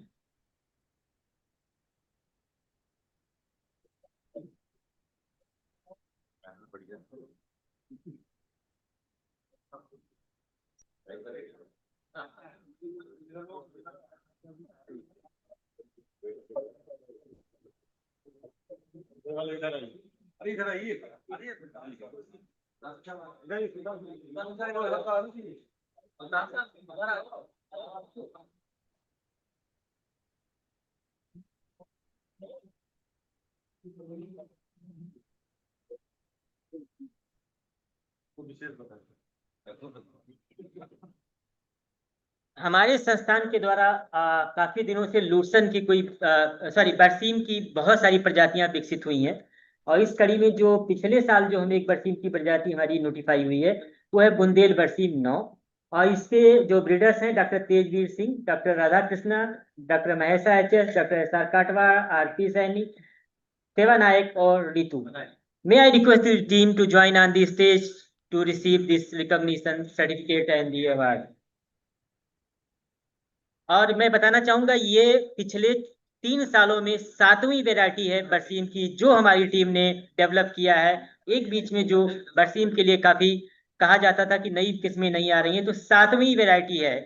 और congratulation to doctor Tejveer Singh and team for this outstanding achievement.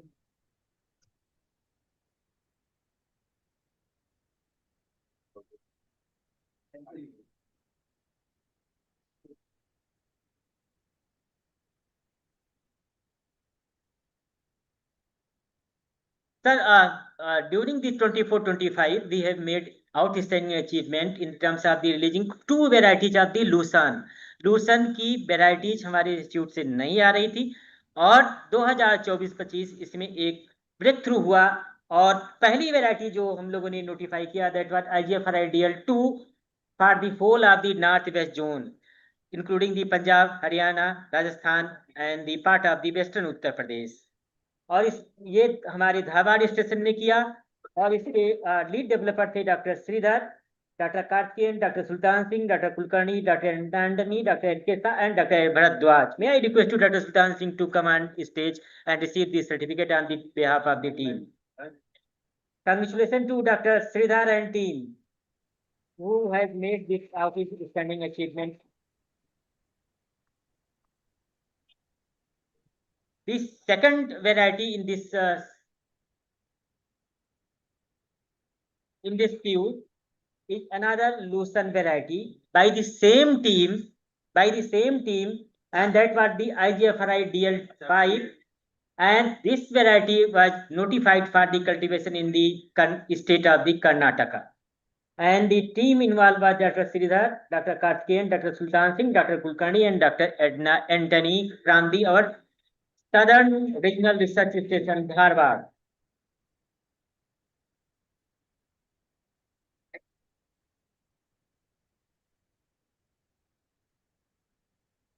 Besides releasing the varieties, we have made the other very significant contribution. One of the significant contribution was the recommendation of the fruit tree based horticulture model for the enhancing the productivity in the semi-arid region. This technology has been recognized and certified by the ICR.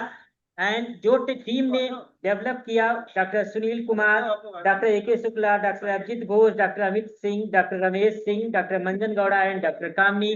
May I request to the team to come on stage and receive the certification and the memento, please. Doctor Abhijit Ghosh, doctor Amit.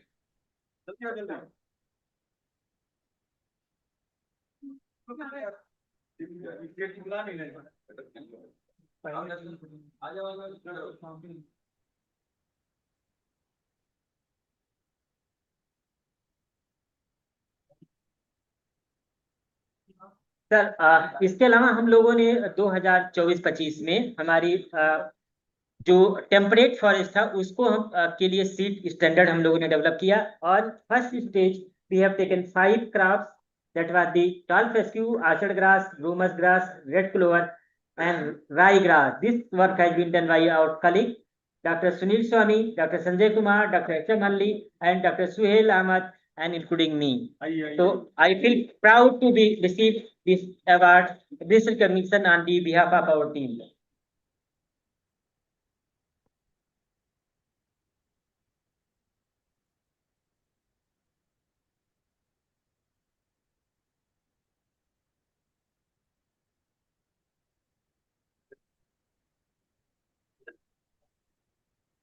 Sir, ये recognitions के बाद अब समय है हमारे उन अपने अधिकारियों कर्मचारियों को सम्मानित करने का जिन्होंने विगत वर्ष में आउटस्टैंडिंग परफॉर्मेंस दिया, और उनके परफॉर्मेंस के बेसिस पे संस्थान आज उनको यहाँ पर सम्मानित कर रहा है।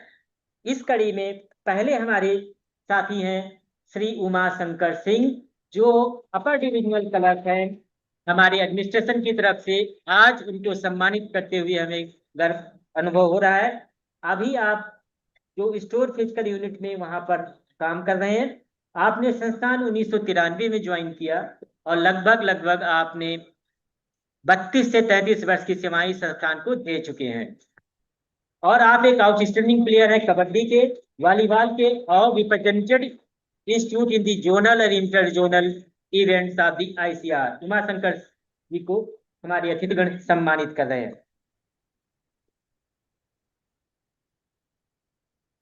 तकनीकी संवर्ग में जिन अपने साथी को आज हम लोग यहाँ सम्मानित कर रहे हैं, वो है डॉक्टर रत्नाकर सिंह पटेल।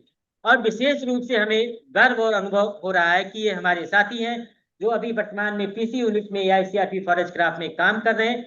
डॉक्टर रत्नाकर जो अलग अलग कामों से जुड़े हुए, इसके साथ आउटस्टैंडिंग प्लेयर हैं क्रिकेट के और बैडमिंटन के, और हमारे गोल्ड मेडल विनिंग टीम के एक साथ पार्ट रहे हैं। और इनके अचीवमेंट के लिए आज इस अवसर पर इनको हम लोग सम्मानित कर रहे हैं। साइंटिफिक कैटेगरी में आज जिन हमारे साथी को सम्मानित किया जा रहा है वो हमारे डॉक्टर गौरव गुप्ता। डॉक्टर गुप्ता अपने काम के अलावा बहुत सारे कार्य इन्होंने किए हैं संस्थान के लिए। इनका जो एक आउटस्टैंडिंग अचीवमेंट है, इंटीग्रेटेड फार्मिंग सिस्टम को किसानों तक ले जाना, गांवों में ले जाना, और इन सभी कार्यों के लिए वर्ष 2024-25 के लिए इनको आउटस्टैंडिंग साइंटिस्ट के तौर पे यहाँ पर हम लोग सम्मानित कर रहे हैं इनके परफॉर्मेंस के लिए। डॉक्टर गौरव रुकिएगा।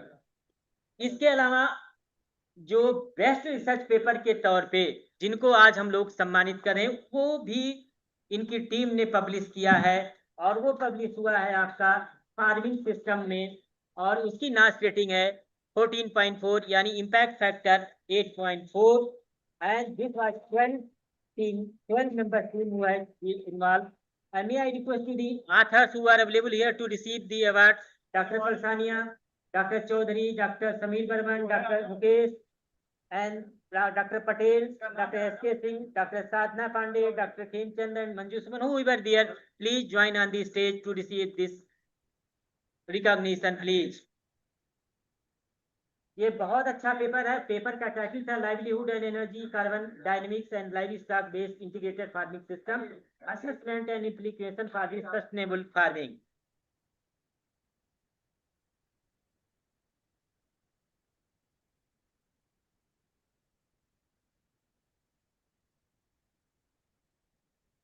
और अंत में आप जानते हैं कि हमारे 4 रीजनल स्टेशन है, 7 डिवीजन है, एक PC यूनिट है, और इन सब में से जिनको वर्ष 2024-25 का best institute best division award दिया जा रहा है वो crop improvement division.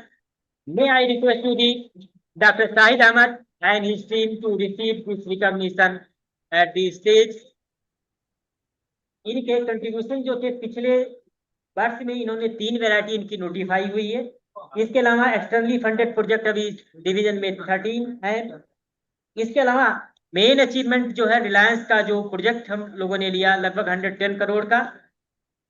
Research paper 30 research paper publish हुए, और वेराइटीज 3 years में लगभग 4 नोटिफाई हुई, and they are maintaining the mid term storage module containing about 12,500 accessions of the different germ plasm.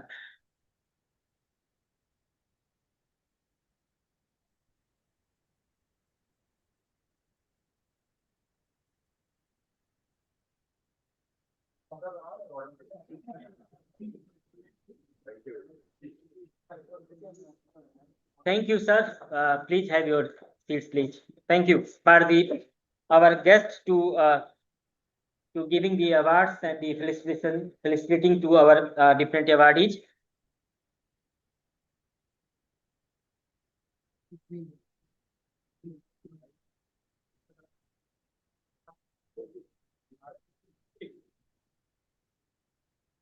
हमारे इस स्थापना दिवस पर जो एक प्रमुख कार्यक्रम है वो है हमारा स्थापना दिवस उद्बोधन या फाउंडेशन डे लेक्चर, जिसको हम अपने फाउंडर डॉक्टर PM दबड़गांव के नाम पर उनके नाम पर हम उसको डेडिकेट करते हैं। आज जो हमारे इस बीच में जो हमारे आज के स्पीकर हैं वो डॉक्टर रमेश हैं, डॉक्टर के रमेश, जो चीफ कंजर्वेटर फॉरेस्ट है गुजरात गवर्नमेंट में। मैं थोड़ा सा अपने दबड़गांव साहब के बारे में बताना चाहूंगा।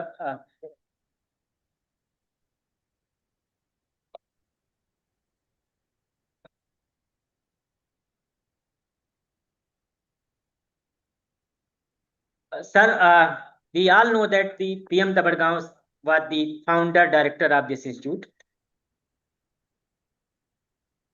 and we feel privileged and proud to start this memorial lecture on the memory of our founder director, Sri PM Dabadgaon, who was a renowned agrologist as well as the founder director of IGFRI and served IGFRI from 1960 to 1965.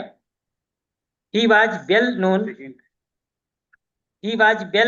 for its scientific monograph, that is Grass Cover of India.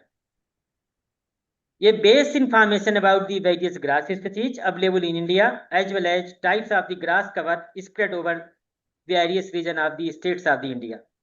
This monograph is still followed by all the forage workers of the country.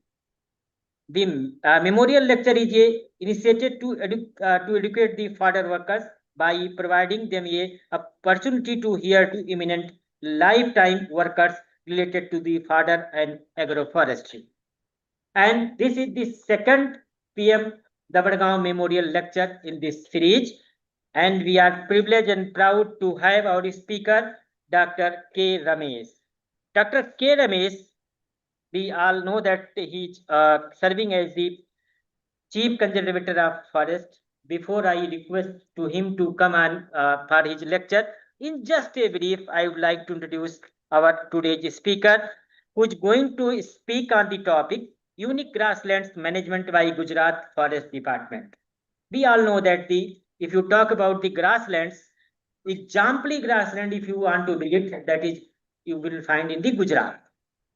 And हमें ये सौभाग्य मिला कि हम आपको पिछले 4 साल से हम लोग साथ में काम कर रहे हैं गुजरात गवर्नमेंट के साथ में, और जब आप जूनागढ़ के चीफ कंजर्वेटर फॉरेस्ट थे तो हमें अपॉर्चुनिटी मिली कि हमारी टीम ने, जिसमें मैं भी एक सदस्य था, हमारे निदेशक उस समय थे, हम लोगों ने सौराष्ट्र के अलग अलग ग्रासलैंड को सर्वे किया, इसके अलावा बन्नी ग्रासलैंड को किया, और उनके एक स्टेटस रिपोर्ट हम लोगों ने गुजरात सरकार को प्रस्तुत किया, और उसका जो पूरा क्रेडिट जाता है वो डॉक्टर के रमेश साहब को जाता है।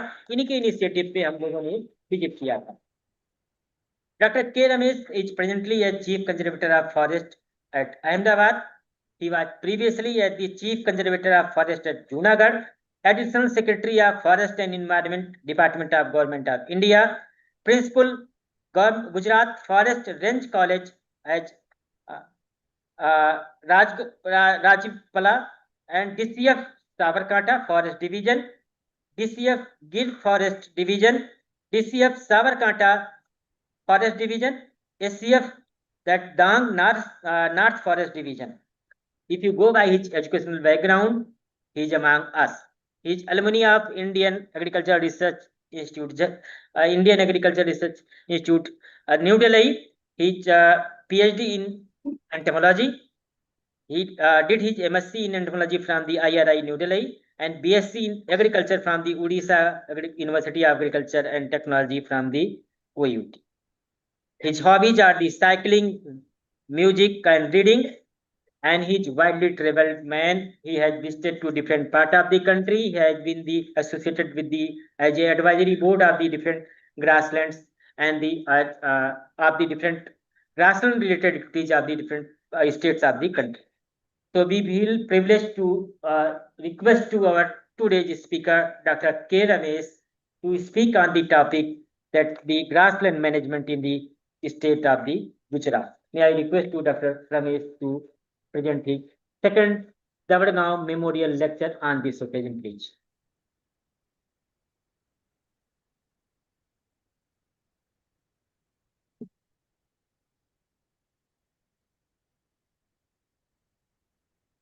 Namaskar, everybody.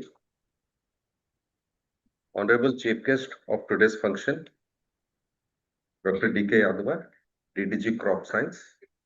Honorable Director of this prestigious institute, Dr. Pankaj Kaushal.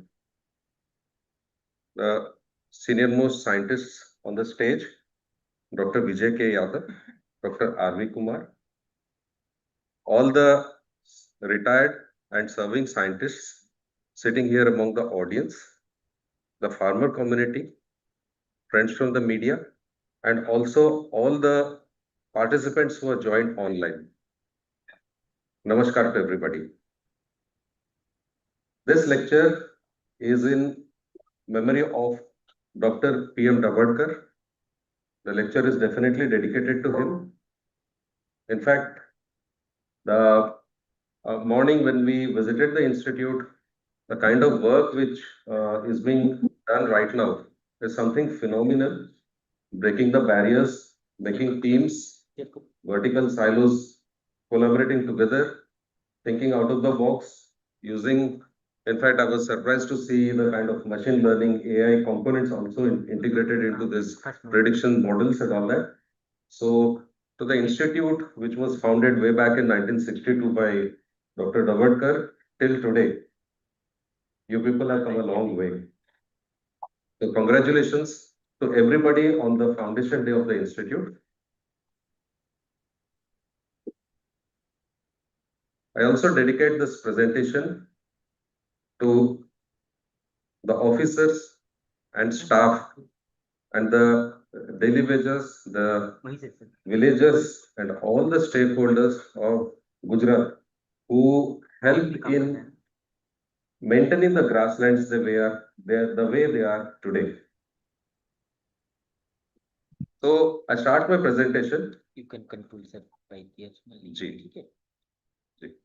I start my presentation because mostly the audience is in the academia. So I had prepared the presentation in English, but Dr. Yadav told me that हमारे कुछ farmer friends भी हैं यहाँ पर audience में, तो मैं कोशिश करूंगा कि मेरा presentation basically होगा तो English में, लेकिन I'll try to free flow into Hindi wherever it is appropriate. So the topic on which I'm going to speak is unique grassland management by Gujarat Forest Department. Next, please. Okay. Right. Got it. Got it. First of all, we pay obeisance to Mother Nature as we start the presentation. What you see here, Acha, do we have a laser pointer, please? It's okay. What you see here is in the logo of our Union Ministry of Environment and Forest, Prakriti Rakshati Rakshita, which means that nature protects if she is protected. The word she is being used because Mother Earth, nature, we see it as mother, right? So with this background, let's also remember that this is the United Nations Decade on Ecosystem Restoration, and we are in the mid of the decade at the end of 2025. We also are in the year where the United Nations has declared this year as the International Year of Cooperatives. Why I'm mentioning this is that the farmers and the milk producers have formed a lot of cooperatives, and the strength of the cooperative is exemplified by one brand, which is Amul, world's largest food brand. You know, the strength of cooperatives, the power of collective action is something which India has demonstrated to the world. And the White Revolution started in Gujarat. The model has spread all over the country. There are some guiding principles from the United Nations SDGs also. There are 17 SDGs. You can see those red dots over there. If you see the grassland management, somewhere or other, you'll find these red dots connected with each other, with the grassland management.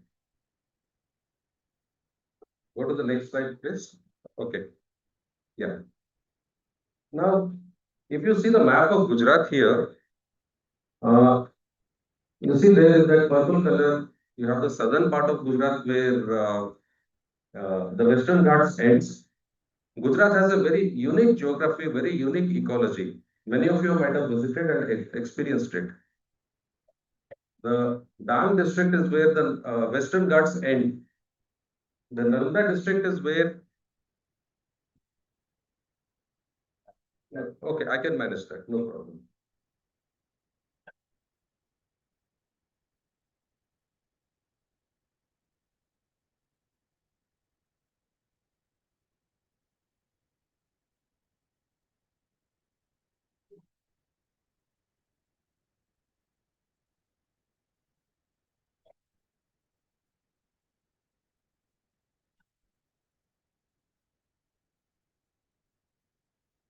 I suppose this will do. Okay. Okay. Fine. Well, I hope the audience is able to see this. Yeah. Thank you. Well, this is the southern part of Gujarat where it rains the maximum, and zone 5, the green part, is the Kutch, where the rainfall is anywhere between 250 to 500 mm. This is the long-term average. This year has been a slightly abnormal year with too much of rains. So this is where the Tapi River goes. This is where the Narmada River goes. You must have seen on television yesterday where Sardar Sarovar Dam, Kevadia was the venue where Rashtriya Ekta Divas was celebrated and the Honorable Prime Minister was there and a beautiful program was organized there. So that is where the mountain ranges of Vindhya and Satpura meet each other. It's a very unique ecosystem over there. Then you have this what we call Madhya Gujarat. This is on the western edge of the Malwa Plateau. We have the Aravallis originating somewhere in Sabarkantha, Banaskantha district, which ends way in Haryana, Delhi. And then we have this unique Kutch ecosystem. Then we have the Saurashtra, which once upon a time was joined somewhere with Madagascar, and over the period of time, it has integrated geographically with Gujarat. Even Nansorovar and the line over there is still, marshy. So this is the kind of unique ecosystem that Gujarat is having. And the agroclimatic zones have been donated by Navsari Agricultural University 2022. Now, with this background, you can see that the geographical area of the state is little less than 2 lakh square kilometers. It's the 5th largest state in the country. It has a population of little over 6 crore individuals, with 308 persons per square kilometer, the population density. The domestic livestock population, this is what I want to stress here in the talk, that we have little more than 2.5 crore domestic cattle, which would include the proper cattle, 96.33 lakhs. Little more is the buffalo population, it's more than 1 crore. The goat population is 48.68 and the sheep population is 17.87 lakhs. This is as per the 2019 census of the Gujarat Animal Husbandry Department. But as on today, after so many years, definitely the population must be high. And the white revolution has brought up an increase in the cattle and buffalo population. Obviously, that has resulted in a lot of economic increase to the state and also a lot of social equality to the most downtrodden people in the state. But what I want to tell here is that between the population and animal ratio, you can see that compared to the rest of the country, this is a bit skewed. There's a lot of pressure on the land for feeding the cattle or for feeding the domestic livestock. Next, yeah. So now you can see the satellite map of Gujarat. You can see this magnifying glass moving here. 1, 2, and then 3. Well, the basic ecosystem of Gujarat has a lot of grasslands in the past, if you go into the history. But as of today, the 1, 2, and 3, which is marked in the map, is where today's grasslands exist in a majority. The largest grassland of Gujarat is undoubtedly the Bunny grassland spread over 2,465 square kilometers. And if you locate Bunny, it is somewhere in this area, from here to here. This is what we known as Allahabad, that was formed somewhere in 1800 something after a very massive earthquake. There was a tectonic plate shift which resulted in saline water accumulation and also rainwater accumulation here in the Great Run of Kutch. And this is the proper geography. This is the Khawda Way, and this is where the Bali grassland is. The huge area. Number two, this is the Saurashtra Peninsula. Before 1960, this used to be a separate state with Rajkot as the state headquarters. In 1960, the Bombay state, from which Gujarat state evolved, and the Saurashtra state were merged together, as we know today. Okay, so the grasslands of Saurashtra are spread over a very big area in a very scattered kind of a formation. The third, and in fact, the area in which the grasslands are spread is 690.52 square kilometers. On the western edge of the Malwa Plateau, you have the central Gujarat grasslands, mostly in Dahod district, Chotaudepur district, and part of Panchmahal district. And it's approximately 100 square kilometers. The grasslands which are presently managed by Gujarat Forest Department is around 3,255 square kilometers, which is a very substantial area.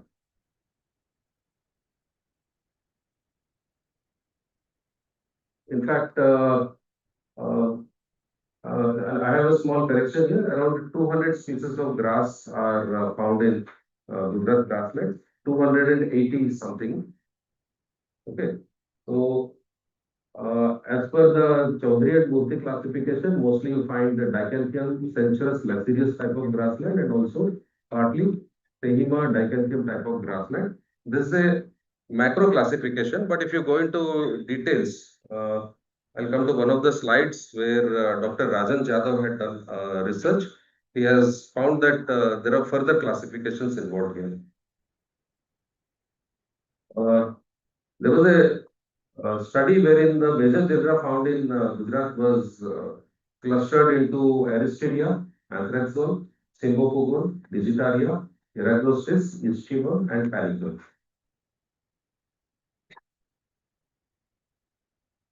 This is what I was mentioning. Dr. Rajan Jadhav in 2010 did his PhD thesis submitted to Saurashtra University, and he has given this classification of the dominant grass communities. This was a Saurashtra specific study, not of Kutch and not of mid Gujarat. Junagadh, Bhavnagar, Dhari, Surendranagar, Jamnagar, and Rajkot.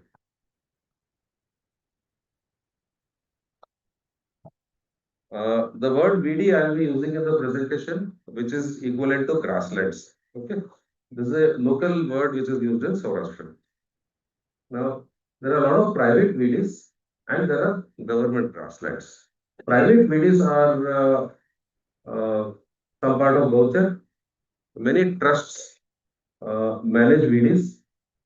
For example, we have some trusts near Visavdar. The Jain community has also some big trusts, and they have a lot of lands which are managed as grasslands.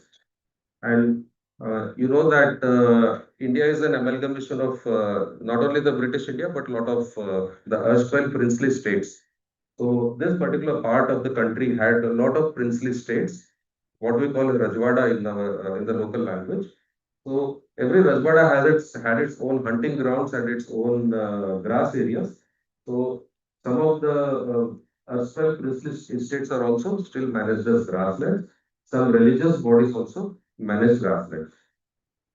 The government grasslands used to be managed by the office of the collector once upon a time. When India became independent, when the country got amalgamated in 1947, the princely states, many of the states which came under the collectorship of the then government were somewhere in the year 1957-58 to 60. The process of transfer to forest department happened. And then the grasslands have been classified into those grasslands which are good in productivity and those which are not very good in productivity. So during the princely state time, it was measured in mounds. MAUND was the unit of measurement. 93,500 mounds was the cutoff below which the grasslands were classified to non-reserve and above which it was reserved. But currently, the Gujarat Forest Department, by the government order, has classified any grassland having 1 lakh kg grass production or above as reserve VD. Basically, the philosophy was that the reserve VDs, the management will be done by the government. The grass will be harvested, collected, stored for the disaster resilience, for drought proofing, and for typical scarcity manual related works. Whereas the non-reserve VDs are basically given to different agencies for management so that they can harvest the grass sustainably. We have this legacy inherited from the Bombay State times.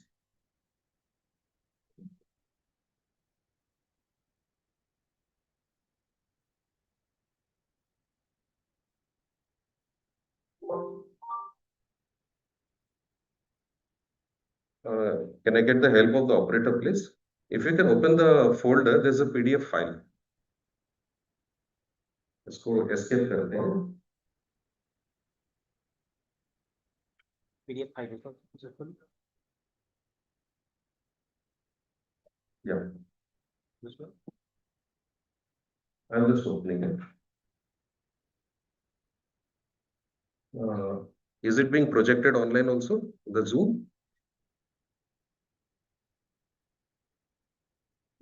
This is just to show you some archival records, which otherwise you'd not be, it's very difficult to, see this. Yeah, this is the file. आप खोल रहे?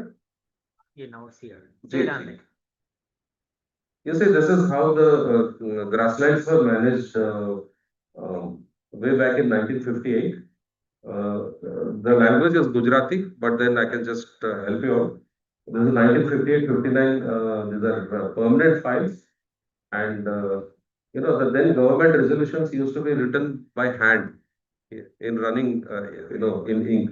This is the government resolution from Rajkot, government of Saurashtra, 1956, wherein the transfer of grassland happened from the revenue to the forest department, and the order has been issued in the name of Raj Pramukh of Saurashtra. We don't have that system of governance right now. We have the governor system. The then system used to be Raj Pramukh. And, each and every grassland was accounted for with the area, with the exact location. We didn't have GPS then, but then the British legacy had left us a very good system of documentation. And then, grasslands were initially managed at the field level by non-gazetted officers. The need was felt that Saurashtra being one of the driest parts of the country, and the drought being one of the biggest problems there, and having so much of animal population, wildlife population, as well as domestic cattle, it was felt that a gazetted officer and a pyramid of administration has to be made there. So these are the different correspondences wherein at different places, posting new posts were created, people were posted, and new godowns were created, and lot of establishment, lot of administration happened. And this is an example of very good documentation, the systematic documentation. I just wanted to share a glimpse of this. This runs into more than some 200 pages. I will not be going into those details, but this just to show an archived record that we have a legacy of administration right from pre-independence days to post-independence, reorganization of states till today. This window needs to be closed. Yeah, we'll go back to the presentation.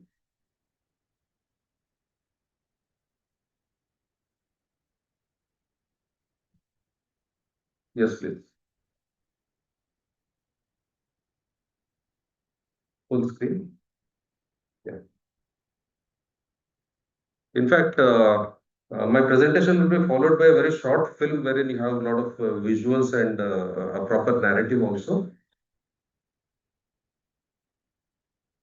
I've already told you about the non-reserve grasslands being given to Panchayat, Pangrapur, JFMCs and other stakeholders on an annual basis so that they manage the grassland, they harvest the grass and the cattle is properly given the dry fodder. The reserve VDs, basically demarcation is done, assessment is done about the kind of production, what's happening, grass is harvested. In fact, when the IGFRI team visited way back in 2022, they had witnessed harvesting of grass, the baling and the storage processes. We have a very particular accountability process, what we call Neem Tana, wherein the quantity of grass which is harvested and stored is accounted for. The dryage is also accounted for, and it is transported to platform and put on for storage. Now we have something called relief manual. An IAS officer gets posted as commissioner relief in the state, and you know that as climate change is manifesting itself, some calamity or other is keeping on happening. This year we had very prolonged monsoons, and in 2017 we had a dry spell. In 2012 we had a proper drought which was declared by the government. So during the disaster response, one of the key factors which the forest department plays comes into role is giving grass support to the affected areas. What happens is whenever there is a disaster, which could be either a drought, it could be a flood, it could be a cyclone, or it could be anything which the government would declare as either a half disaster or a full disaster, then the relief commissioner issues a distribution order from the source district to the target district, so that the grass is transported there, and then the collector of the concerned district works out the details for distribution. This is a live example of last month. There was heavy rain in southern part of Rajasthan and northern part of Gujarat, resulting in floods in Banaskantha. In fact, the Indo-Pakistan border in that part of the country was completely flooded, and within 24 hours, Honorable Chief Minister himself visited the disaster hit areas, and subsequently, the order for distribution of grass had been issued, and grass from Kutch district, from Surendranagar district, Rajkot, Morbi districts was immediately mobilized. This is a photo of a place near Thara, which is near the India-Pakistan border in Banaskantha district. You can see grass trucks lined up. All this is from the forest department godowns coming from our reserve areas. And then the grass reaches even people who don't own tractors, the small farmers, the marginal farmers. It reaches everybody. Well, preventing encroachment is something we do as part of the law enforcement under Indian Forest Act and Wildlife Protection Act. This is just an example of how we do this job. I think the video is to be played. There's a play button over there. नीचे में ना left में play button होगा, अगर आपको दिखेगा तो. This is a drone footage of ये फुल स्क्रीन में प्ले बटन आता है. The point I want to drive is that grasslands are under threat of encroachment because they are highly fragmented in nature, and certain encroachments happen and they get converted into agricultural lands. What we do as part of the administration is that we use not just GPS, we use differential GPS for setting our land records corrected, and wherever there is encroachment, we identify those areas and systematically the encroachments are removed, and where sorry, as per the working plan, those areas which are designated as grasslands are restored back to grasslands. So going in the line of international decade for restoration of ecosystems, these are the ground level works that we do. So you can see there's a farmland, and there was an area which was when we did the survey, it came out to be grassland, and you can see that the JCB is working on two ways actually in the video, if you can see. We are demarcating it. These are our boundary pillars. This is the farmer's land, which is legal. This is illegal encroachment. We are converting this back into, this will be followed by plantation of grass and restoration of the ecosystem. We go to the next slide. Yeah. And whenever we do a demarcation, we, as per the budgetary availability, we do a proper boundary wall so that for all times to come, the habitat remains the same. And when you do a boundary wall like this, number one, we know our land borders. Number two, we prevent illegal grazing. And number three, these are undulating terrain. So partly soil moisture conservation also happens due to this activity. So the state government also funds such demarcation, and also we get fund from the central government under a scheme called CAMPA, compensatory afforestation. We do a lot of staff training also. We try to upgrade the knowledge of the staff. Some staff knows better than others, so there is knowledge sharing among the peers. And also from Maharashtra, there is one Dr. Gajanan Muratkar. He's a very good grass expert, and he had visited Saurashtra and he also conducted training. He mostly works in the tiger areas wherein the as per NTCA guidelines, the habitat is managed, and herbivore management involves grassland management. For the first time, he visited Gujarat and he appreciated the Asiatic lion landscape management, and he provided his inputs to the staff also. We also do periodic field reviews. As you can see, we don't sit in any conference calls, but then we go to the nurseries or in the ground, and we do field reviews before plantation and post plantation also. This is how a typical grass nursery looks. First, the field is plowed, and then we do ridge and furrow, and then we plant seeds of grass, which is locally harvested, and then we do sprinkler kind of irrigation so that the grass seeds germinate, and then it looks something like this. This is a typical way of working. In fact, during today's visit, I saw that there is a scope that we can improve the germination percentage. We can improve the working efficiency. This is how we do treatment at a landscape level. This is a drone footage. You can see that all these are called saucer pits.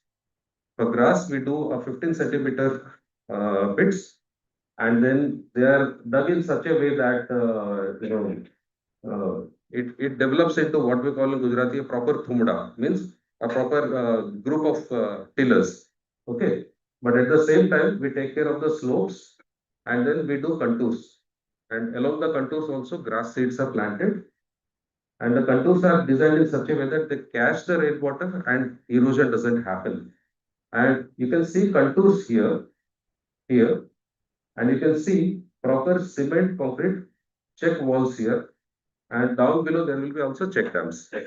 Okay, so where the runoff is more, we do this what we call as DLT, drainage line treatment.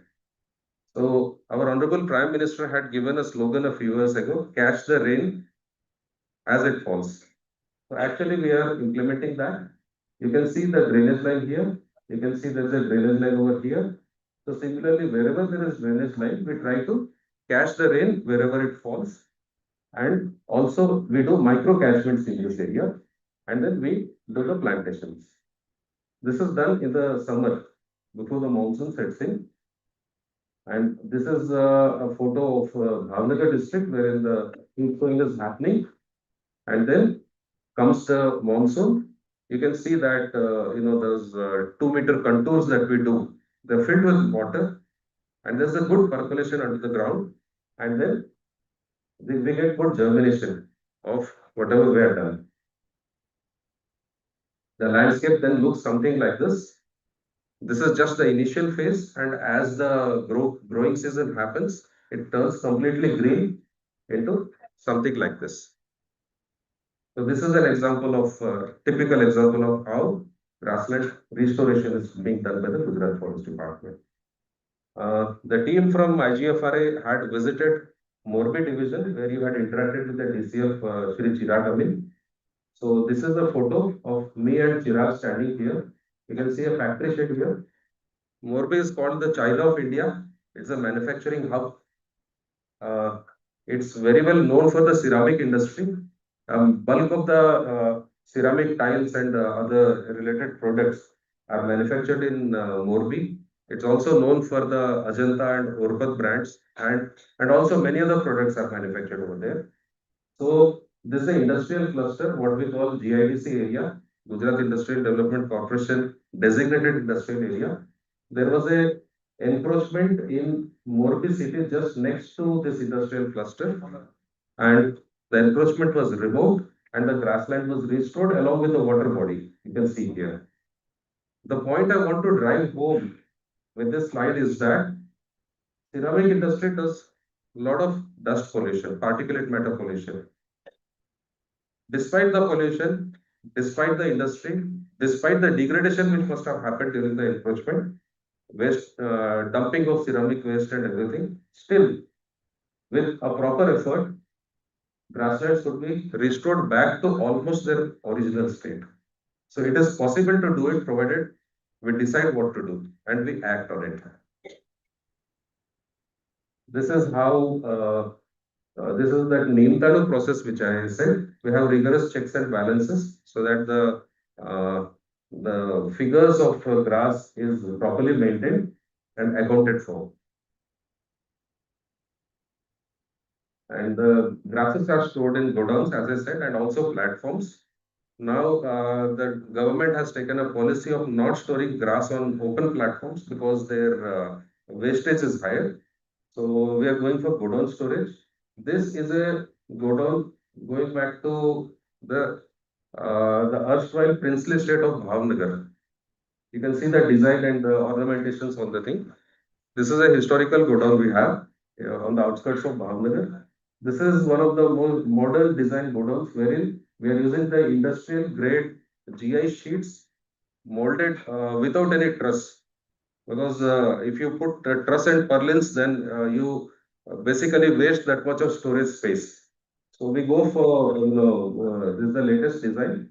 In fact, state government sponsors schemes wherein we do construction of godowns, and also we have something called RIDF, Rural Infrastructure Development Fund, which is given by NABARD, National Bank for Agriculture and Rural Development. And this has funded a lot of godowns in the state, 100 to be precise. We have around 376 and still growing number of godowns in the state. And we have a capacity to store around 7.88 crore kilo of grass, which is a huge number. Currently, we have approximately 4 point something crore kilo grass in our stock. And this is the harvesting season because we had excess rains. So our harvesting is slightly delayed. Maybe by January, February, the fresh grass would be entering into the godown. And as I said, we are always ready. हमेशा तैयार है. जब भी disaster आता है, we are ready for the nation. Old grass, yes, it's a biological material. So as the grass ages, its nutrition value reduces, and we have a proper way of disposal of grass. We store go down grass for 3 years, and then at the end of 3 years, in case there is no disaster, then a veterinary doctor certifies whether it is edible or not edible, and accordingly the old grass is disposed of by auction by setting an auction price. There is a community involvement, which is also very important. Sir sharing एक बार रुक गया, फिर से करना पड़ेगा, DD सबको देखने Can you? Can stop करके फिर से शेयर कर दीजिए, रीसेव करिए.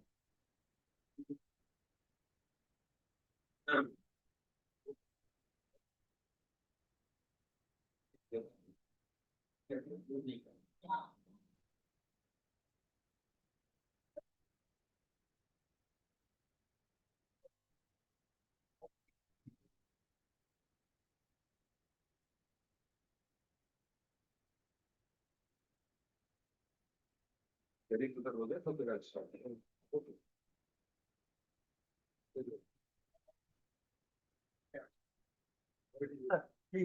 Ready? Yes, sir. Chalo, thank you. Well, basically, we do it for the government, we do it for the communities who are our stakeholders. This is a typical example of just done. आप लोग उमटविडी में गए होंगे आपके visit में. ये उमटविडी का एक गांव है. The Maldaris there, the cattle, the people who handle the cattle, they came in their traditional dress. Saurashtra का जो ये उमटविडी है ये, तो हमने एक इंटरेक्शन रखा था because we have this JICA assisted project where in restoration of grasslands is one of the components. So the representative from Japan had come to see the field works. So we thought that not only will show him the field works, we will also show him part of our proud Indian culture.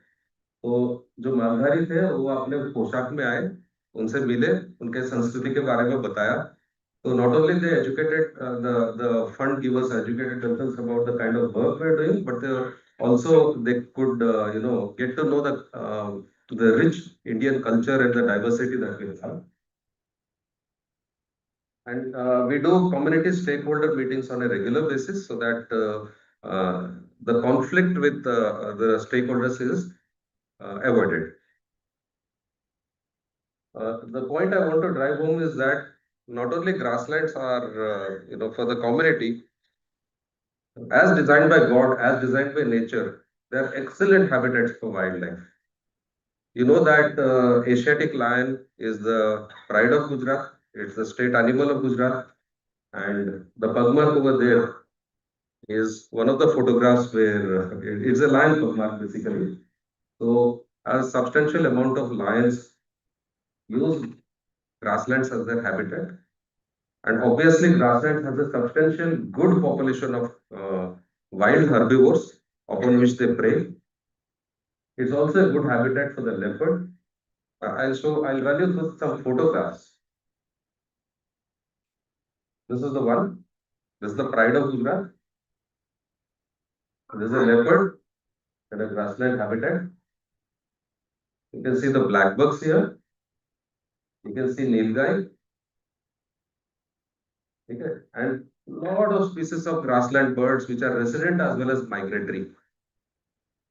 Grasslands are excellent God-created habitats which harbor a lot of biodiversity, right from microbes to the top carnivores. And one slide I had skipped in between was this. कुछ याद आया? खुशबू गुजरात की campaign for Gujarat tourism, done by none other than the most famous Amitabh Bachchan. Now, आप सोच रहे होंगे कि ये स्लाइड कहाँ से आ गया? मैं आपको बताऊं, ये जो फोटोग्राफ है जहां अमिताभ जी खड़े और फोटोग्राफ ले रहे हैं, ब्लैक बक्स उनको क्रॉस कर रहे हैं. This is at Velavadar, blackbuck National Park Velavadar. हमारा जो भाल रीजन है, it is one of the very good managed grasslands and it's also a national park. It attracts a lot of tourists, ecotourism. Okay. ये जो photograph है जहां पर अमिताभ खड़े हैं, ये वाइल्ड एस है, ध्रांगध्रा, सुरेंद्रनगर जिला का जो है, जहां पर हमारे काफी सारे ग्रासलैंड्स एंड होते हैं और लिटिल रन ऑफ कच्छ शुरू होता है. ये जो गुड़खर जिसको हम गुजराती में बोलते हैं, wild ass, it alternates its habitats between the grasslands and the salt pan areas. Okay. और ये जो है ना, कच्छ नहीं देखा तो कुछ नहीं देखा, आपने सुना ही होगा, ये ऐड देखा ही होगा. ठीक है. तो जो धोर्डो है, जहां पर टेंट सिटी है, जहां पर वाइट रन में काफी सारे लाखों टूरिस्ट आते हैं. आप याद करिए, मैंने गुजरात का नक्शा दिखाया था और बोला था ना कि ये बन्नी है. तो बन्नी का जो नॉर्दर्न टिप है, जहां पर बन्नी खत्म होता है और सॉल्ट पैन शुरू होता है, that is where Dhordo is. And this is the tagline of the Gujarat tourism. So there is a grassland connect in tourism also. And not just tourism, this is niche tourism, elite tourism also. We also do a lot of nature education activities. ये सुरेंद्रनगर जिला का Mandav BD है. Mandav is one of the grasslands wherein at the top of a hillock we have a watchtower. तो आपको आप लोग college में कभी एनसीसी में रहे तो आपको पता है कि नेशनल इंटीग्रेशन कैंप होता है. Okay. So this is a national integration camp. पूरे भारतवर्ष से स्टूडेंट्स आए हुए हैं, कैडेट्स आए हुए थे, तो उनको हमने ट्रेक करवाया ग्रासलैंड के थ्रू, और पहाड़ के टॉप पर जो है उनको जाके वहां से पूरा लैंडस्केप दिखा के हम उनको बता रहे हैं ग्रासलैंड का महत्व क्या है। जब नए पीढ़ी को हम समझाएंगे कि क्या है, तो आगे का कंजर्वेशन आगे बढ़ेगा। So this nature education is also what we do. This is just एक झलक है। काफी कॉलेज स्टूडेंट्स, स्कूल स्टूडेंट्स को भी हम रेगुलरली नेचुरल एजुकेशन कैंप्स में ले आते हैं। So to sum up, grassland ecosystems play a very important role, and it provides a life support role in Gujarat. So with this, I end the lecture part of my speech. I would like to play a very short movie wherein these things have been documented in a proper audiovisual format. Can you play the MP4 file, please?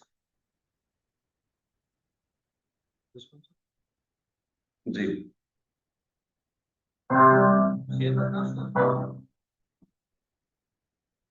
I hope it is being shared online. ये 6 minute का video है। Yeah, it is there.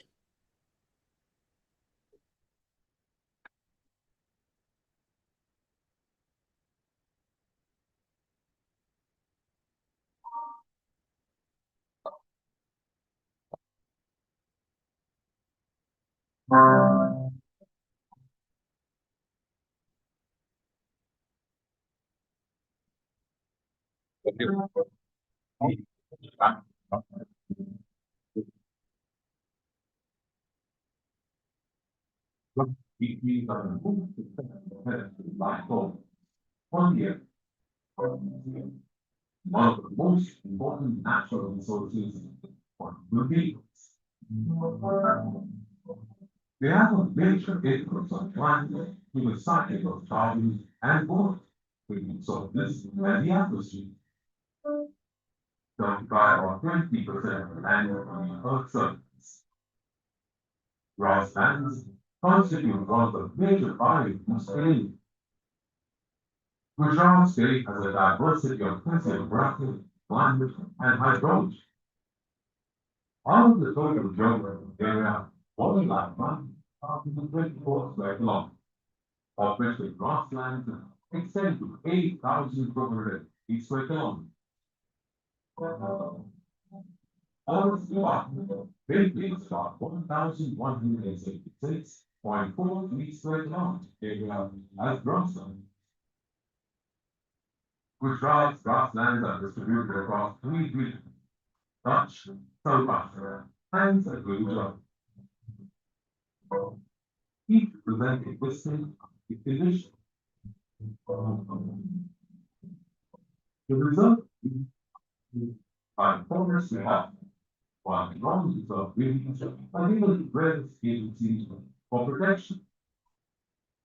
There are 469 non-reserve regions covering an area of 49,825 hectares. As scheduled revenue has been one of the big obligations of this region, the grasslands and grazing areas are considered as a vital part of the society.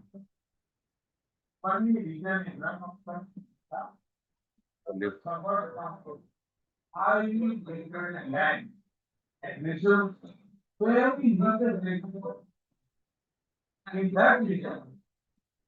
Land restoration is done by developing grassland to help in ensuring land degradation.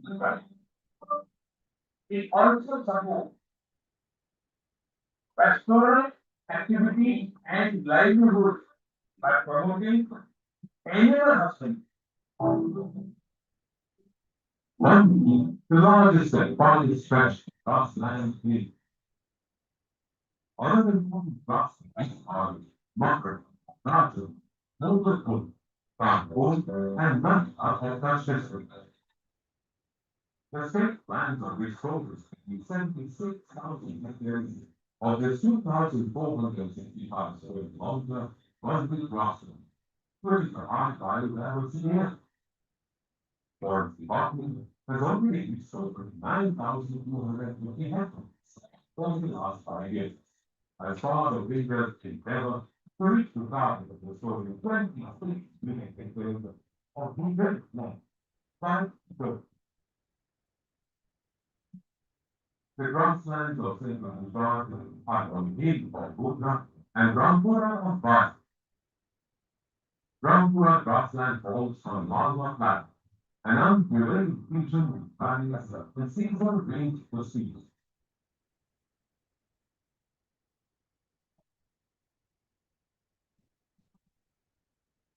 The Maharashtra region is famous for its reserve grassland, locally called Giri. Many named by forest department and long-reserve areas controlled by other agencies. Together, they spread over 690.5 square kilometers, making up 59% of total grassland cover in Gujarat. Most of these regions are part of the 32,000 square kilometer Asiatic Line landscape. The last of the Asiatic Line. Grassland of Saurashtra being corridor of Asiatic Line boost supports more than 60 kilometers and potential for future expansion of line habitat. Since scarcity conditions have other famously in the box in Gujarat. Grass collected from all the reserve areas are structured reserve grounds for meeting scarcity conditions in the state.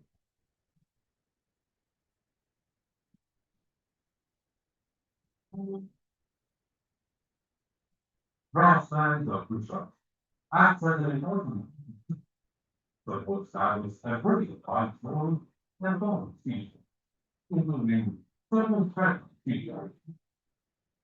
Grassland can be a source of food, feeding, and wood fertilization. Grasslands continue to be important in waste time, but are under threat from anthropogenic innovations and climate change. Considering the important role grasslands play in Earth's ecosystem, it is important for all of us to join hands for conservation and restoration of these unique habitats.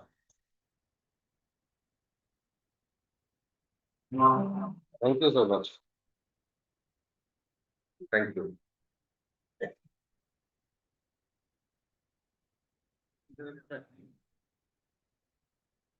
In fact, I thank Director Saab and the entire team for giving me an opportunity to come here and share what we are doing.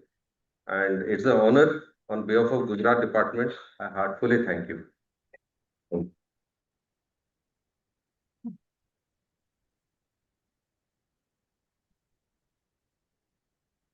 Thank you, धन्यवाद doctor Ramesh साहब। कुछ देर के लिए तो ऐसा लगा कि हम लोग गुजरात के किसी ग्रासलैंड में हैं और साथ में वहाँ पे गिर के किसी टाइगर भी दिखे और आपके लायन भी दिखे, लेपर्ड भी दिखे, अमिताभ बच्चन भी दिखे। तो thank you for wonderful presentation and giving and purposely we have invited to doctor Ramesh की पूरे कंट्री में ग्रासलैंड के मैनेजमेंट के पॉइंट ऑफ व्यू से Gujarat is exemplary and this has been led by Dr. Ramesh. We have visited to him and in Junagadh division and that Bani grassland. So thank you and we will continue to have a good kind of the collaboration in future. मुझे लगता है कि आप सबको भी doctor साहब का lecture बहुत ही पसंद आया होगा और काफी चीजें हमें नई मालूम चली होंगी। Thank you.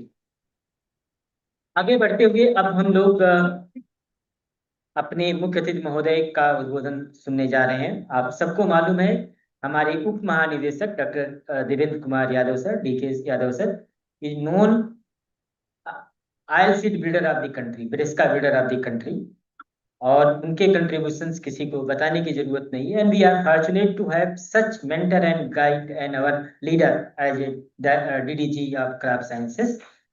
May I request to our DDG sir for his chief guest remarks please. Doctor DK Yadav. Thank you, Dr. Vijay, for your nice word. And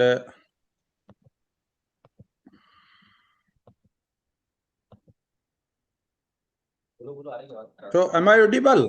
Yes, sir. You are audible, sir. You are audible. Okay. Fine. So thank you. Namaskar सभी को on this very important occasion. Today's our very important speaker and the honorable guest, Dr. K. Ramesh, the Indian Forest Services Senior Officer as well as the Chief Conservator of Forest from Government of Gujarat, and who has just presented a very comprehensive presentations on the grassland management, both in pictorial as well as the PPT mode. So really a very great experience, Dr. Ramesh, a unique experience we should say. Our director, Dr. Pankaj Kaushal, of this esteemed institute, my colleague, Dr. V.K. Yadav, the project coordinator forage crops, Dr. R.V. Kumar, my close friends and colleagues from the Central Agriculture University, Dr. R.K. Singh, Dr. S.K. Chaturvedi Saab, Dr. Manish Srivastav, Dr. Kushwaha, the former colleagues from the institute who have been very closely associated during their active life as well as now also in one or the other way guiding the institute, Dr. A.K. Rai, I am seeing Dr. U.P. Singh ji, Dr.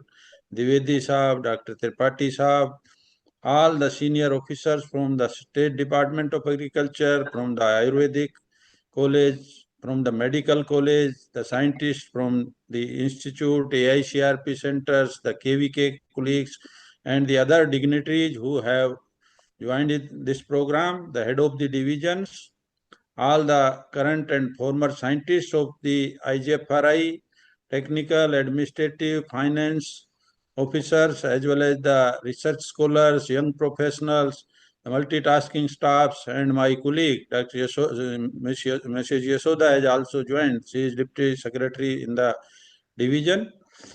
And the most importantly, our farmers, the Annadata, Kisan Bhai, and the press and media, who all are the part of this today's very important program. So my hearty congratulations to all of you on this 64th foundation day of this great institute. As we all know that this is a very unique and the only institute for fodder and dealing with the animals across all the divisions. Because in any of the community institutes, the animals, they are, except the animal science division, they are not given the preference. But this is the only institute which is actually working for the animals and really doing wonderful. We know that the most of the field and horticulture crops, we are more connected with the human beings about their nutrition and other aspects, the productivity of these crops. But we forget the very important component of our diet and ignore the animals which are contributing immensely to our nutrition security. Dear colleagues, I feel proud to share with you that I started my regular service as Senior Technical Assistant during 1994 from the forage section of HAU Hisar. We got an opportunity to working with Dr. G.P. Lodhi, the senior sorghum breeder in HAU Hisar for a brief period of around 2 years, and then shifted to Agriculture Research Station Sri Ganganagar to join as assistant professor there at ARS Sri Ganganagar, the part of RAU Bikaner, the then RAU Bikaner. And during that period at HAU, I got an opportunity to visit IGFRI on 1st September 1995, and I still remain that the train reached very early morning and I stayed in the second class waiting room and slept there. And when I got up at around 6 a.m. when the vendors, they were asking, just selling the tea and newspaper. So one of the vendor was crying that the Punjab ke CM Beant Singh ki hatya, Punjab ke. So I felt very insecure because we saw the time of assassination of our former Prime Minister, Mrs. Indira Gandhi also, and there was very bad situation in the country.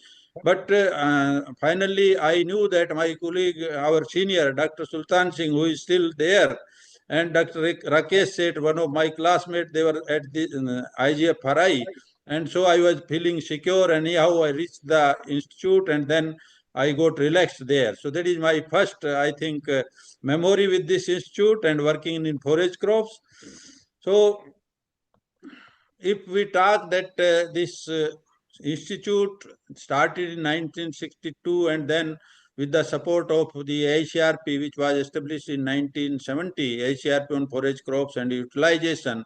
So along with 3 regional stations, so that is a very huge paraphernalia where a good number of scientists are working, and we are almost spending around 60 crores annually on the institutes as well as the ICAR-IGFRI for the various research programs.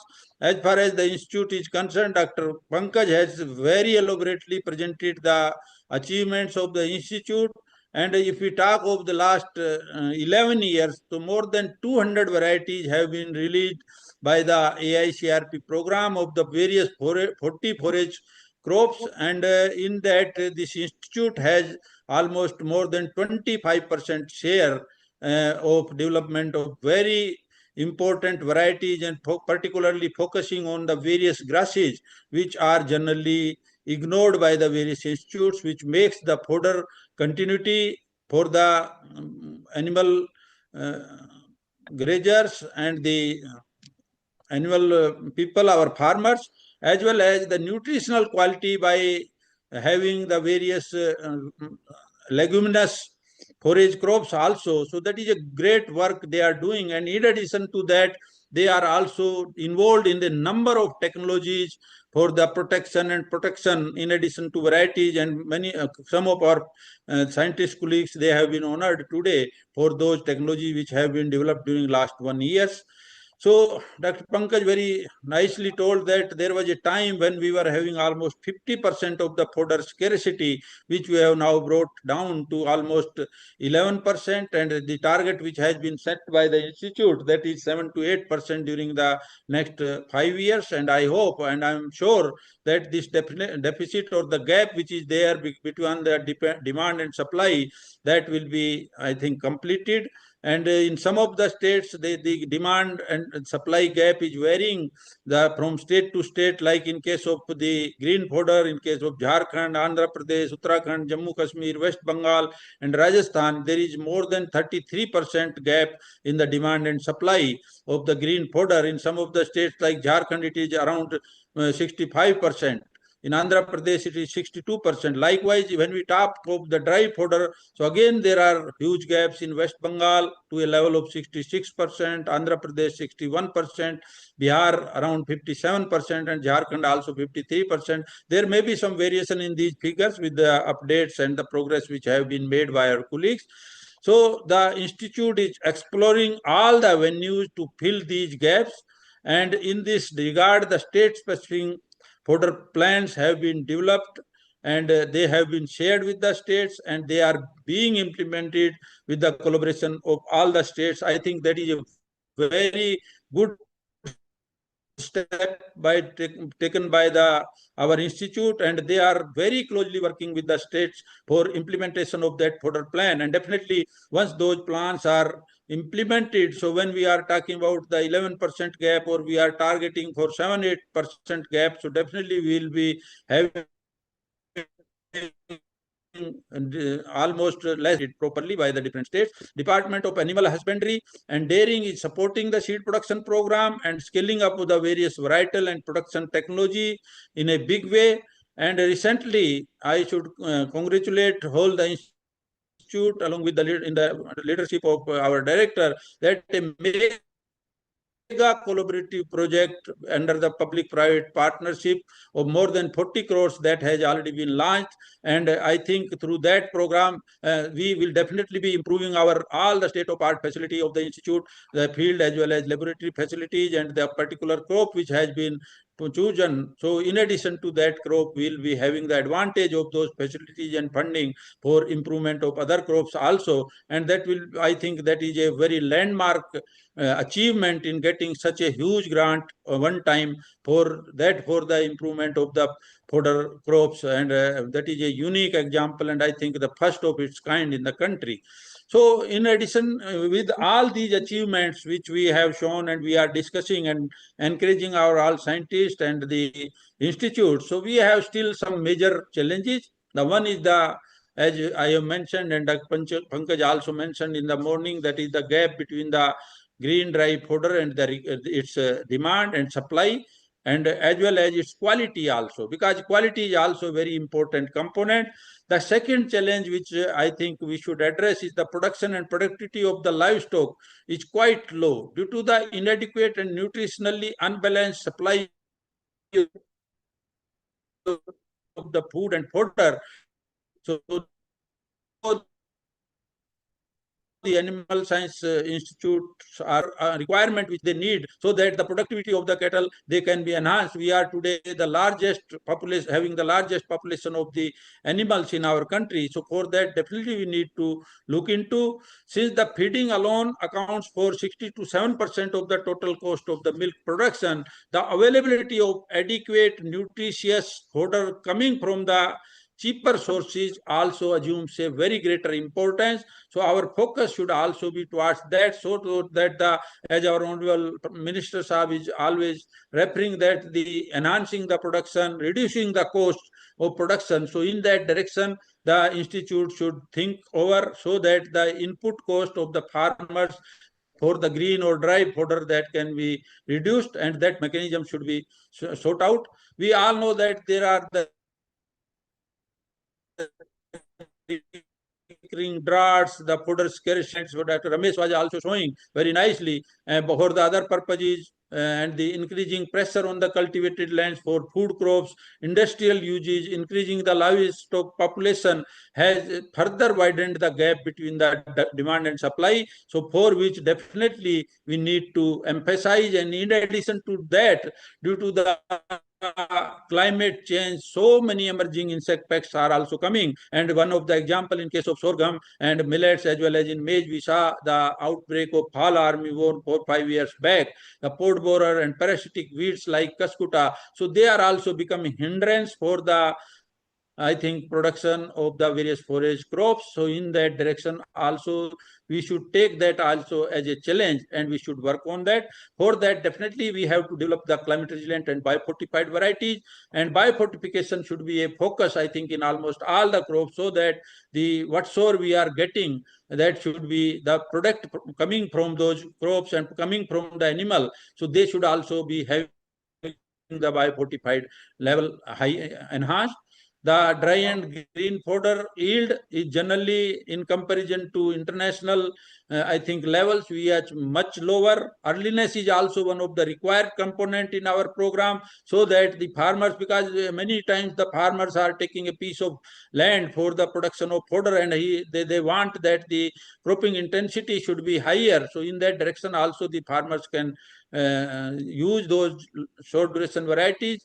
Delayed flowering is one of the, I think, desired trait for the good fodder quality. Stay green trait, the free of the anti-nutritional factor. Many things are happening, like in the case of sorghum, the issues are coming for the HCN and other components. The specific purpose varieties, that is the cultivation of tree canopies, under tree canopies, silage making, hay making. So that type of aspects the institute is already working. And I hope that we will be more concentrating on those aspects.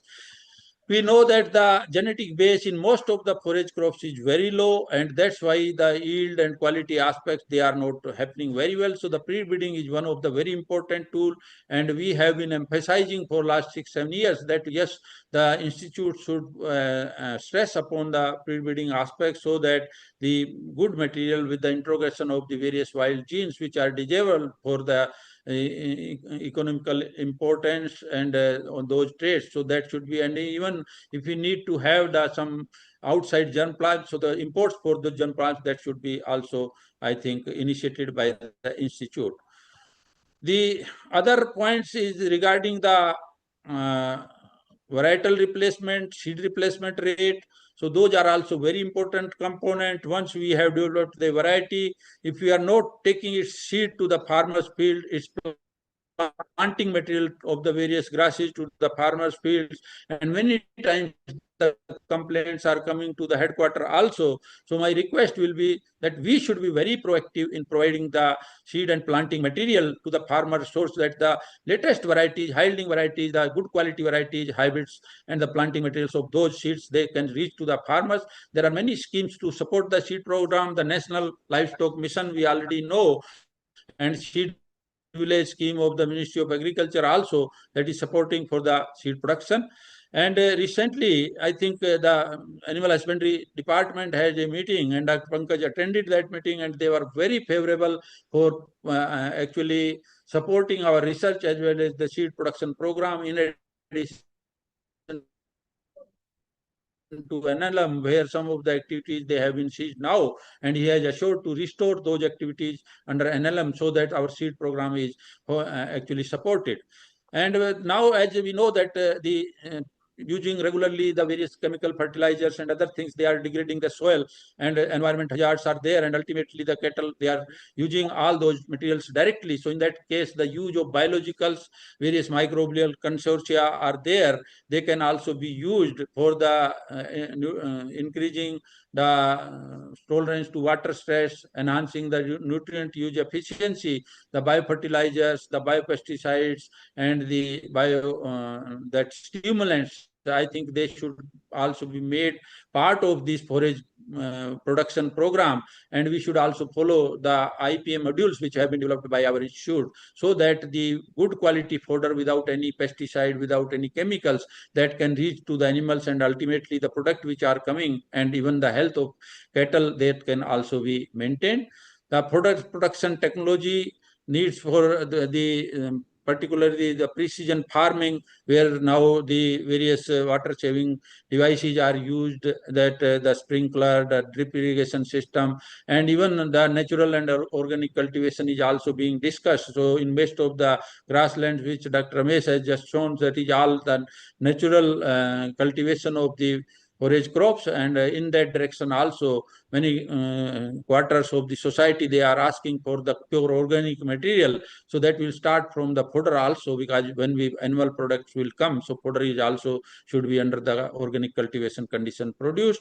The use of the IT based various decision support system regarding the requirement, availability, and the innovation of knowledge management, technology dissemination, because many times we have a large number of technologies, but we are not taking those technology to the farmers. So that is a big issue. The various diagnostic tools are now there in many crops regarding the forecasting of the various diseases and insects, and the forewarning system, forecasting of the weather, and identification of those, and even the using the various ones based on the diagnosis and forewarning system, we can use these digital platforms for taking the protection measures started before any damage is held. So that is also very important component.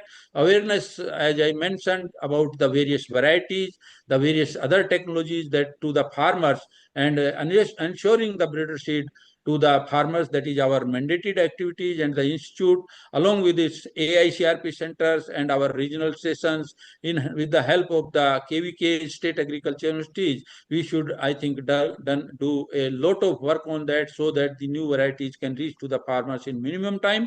The complementing the various conventional and modern tools of breeding that can help in achieving, I think, at least the yield components and the resistance breeding.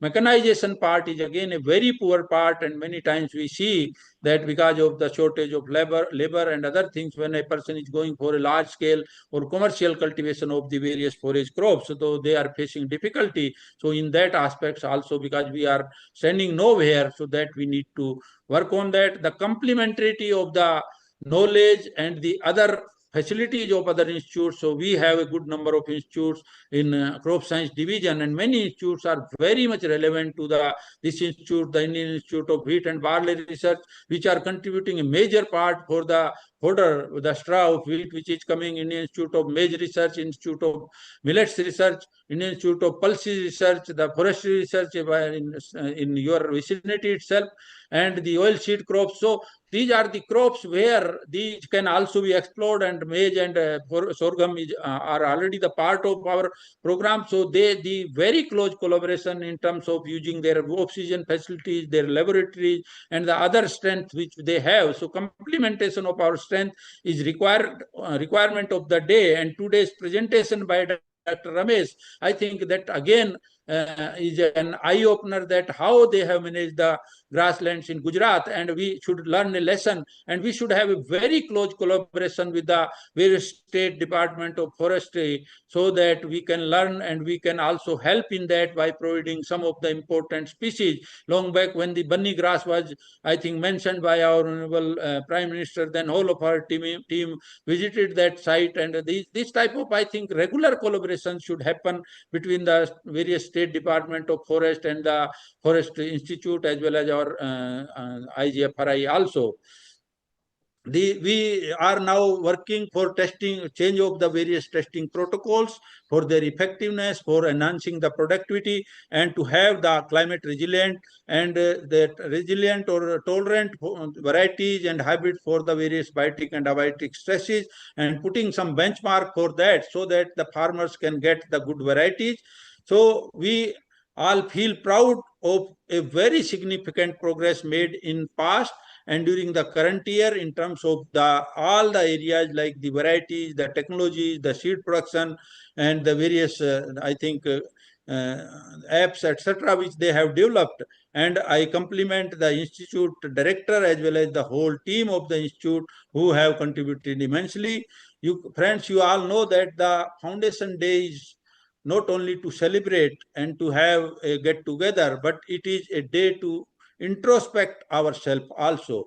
What we have done, what are we doing, and what are the gaps, how to go ahead with our work plan, keeping the targets for next 5 years as well as the Viksit Bharat during 2024-27, so that we can meet our targets in a very timely and systematic manner. So introspection is essentially required, and definitely we should have a pledge also on that day that we'll be mitigating or totally diminishing the gap which is happening between the availability of the fodder and the demand which is being made by our cattle growers. The future target during 2047, I think one of the estimate is there that it will be 1,013 million ton for the your green fodder, and it will be 631 million ton for the dry fodder during 2047. And the statistics which is generally missing in case of forage crops, in case of all commodities, we see that the UPAG is one portal where we can get any figure of any state, any district, and all India level for the production, productivity, area, everything. But in case of forage, I think, Dr. Pankaj, we should work hard to put all the forage data, crop-wise, also the production productivity data at the UPAG site in collaboration with the Agriculture Commissioner, Dr. P.K. Singh, so that the ready-made data is available to our policymakers, to our various states, the various departments, and that can be utilized properly.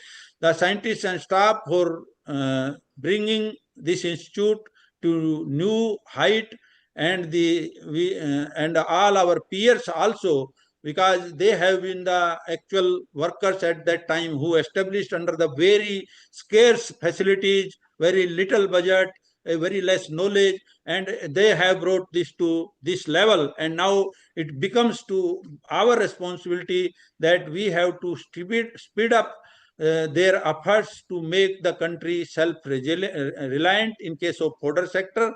And this group of crops and scientists, as they are more, I think, dealing with these aspects, and they have really the potential to fill up those gaps which our cattle growers, they are facing. And ICAR is always in support of the institute at any moment for the financial, for administrative, for any matter which they require. We are always with the institute, and I think today a good number of staff and our farmers, they have been facilitated for their good work in their respective fields. I congratulate all of them and request others also to do their best for development of the new varieties, new technology, so that your name should figure next time, and we should appreciate the works which has been done by our other colleagues. We should never forget our peers, as I mentioned earlier also, and we should always honor the work which they have done, and the other colleagues, our scientists, our head of the divisions, who have devoted their lifetime for bringing this institute to today's level. So my sincere thanks to all our peers, our former directors, our former head of the division, all the scientists, administration, technical staff, finance. So they all deserve the congratulations and all the best wishes to all of them. My best wishes to all of you for a very successful crop season ahead. And again, I congratulate all of you on this great day and wish you a grand success in the times ahead. And with these words, I once again congratulate you and thank you, Dr.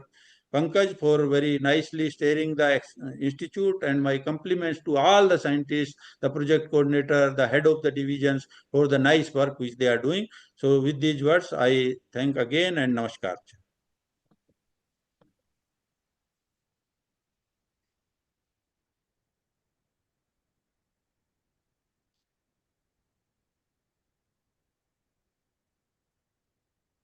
हार्दिक धन्यवाद परम आदरणीय उप महानिदेशक फसल विज्ञान doctor DK. Yadav sir, आपके उद्बोधन के लिए, आपके मार्गदर्शन के लिए और आपके सुझावों के लिए। जैसा आपने कहा कि स्थापना दिवस केवल सिंहावलोकन के लिए नहीं है, बल्कि आत्ममंथन, आत्मचिंतन और उन चुनौतियों पर अपने कार्यकलापों को फिर से उसको प्रायोरिटाइज करने के लिए भी है। आपने बहुत सारे सुझाव दिए हैं और निश्चित रूप से जो हमारा आज वैज्ञानिक, सभी वैज्ञानिक और सभी अधिकारी जो यहाँ पर इस सभा कक्ष में उपस्थित हैं, उस पर हम लोग कार्य योजना बनाएंगे, उन पर कार्य करेंगे। आपके अमूल्य सुझावों के लिए और अपना समय देने के लिए हम सब आपके आभारी हैं। बहुत बहुत धन्यवाद। मैं डॉक्टर आर.वी. कुमार, जो ऑर्गेनाइजिंग सेक्रेटरी है इस पूरे कार्यक्रम के, उनसे अनुरोध करूंगा कि वो वोट ऑफ थैंक्स प्रपोज करें।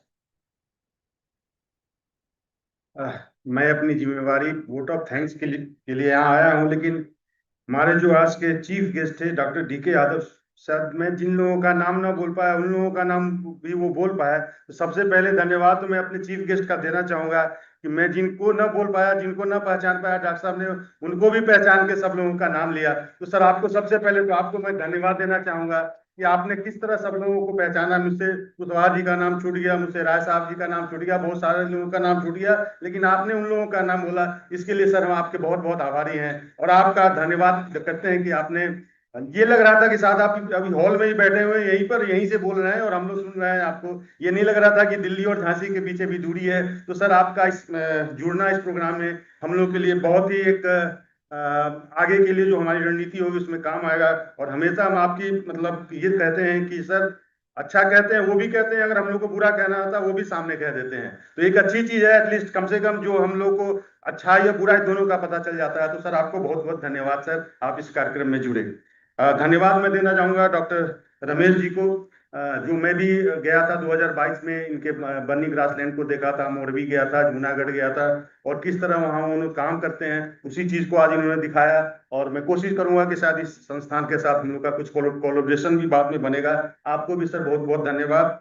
धन्यवाद जितने भी सर डीन डायरेक्टर्स हमारे RLBCU से हैं, आप सब लोगों का बहुत बहुत धन्यवाद। सब लोग आपने कीमती समय दिया, यहाँ पर आए।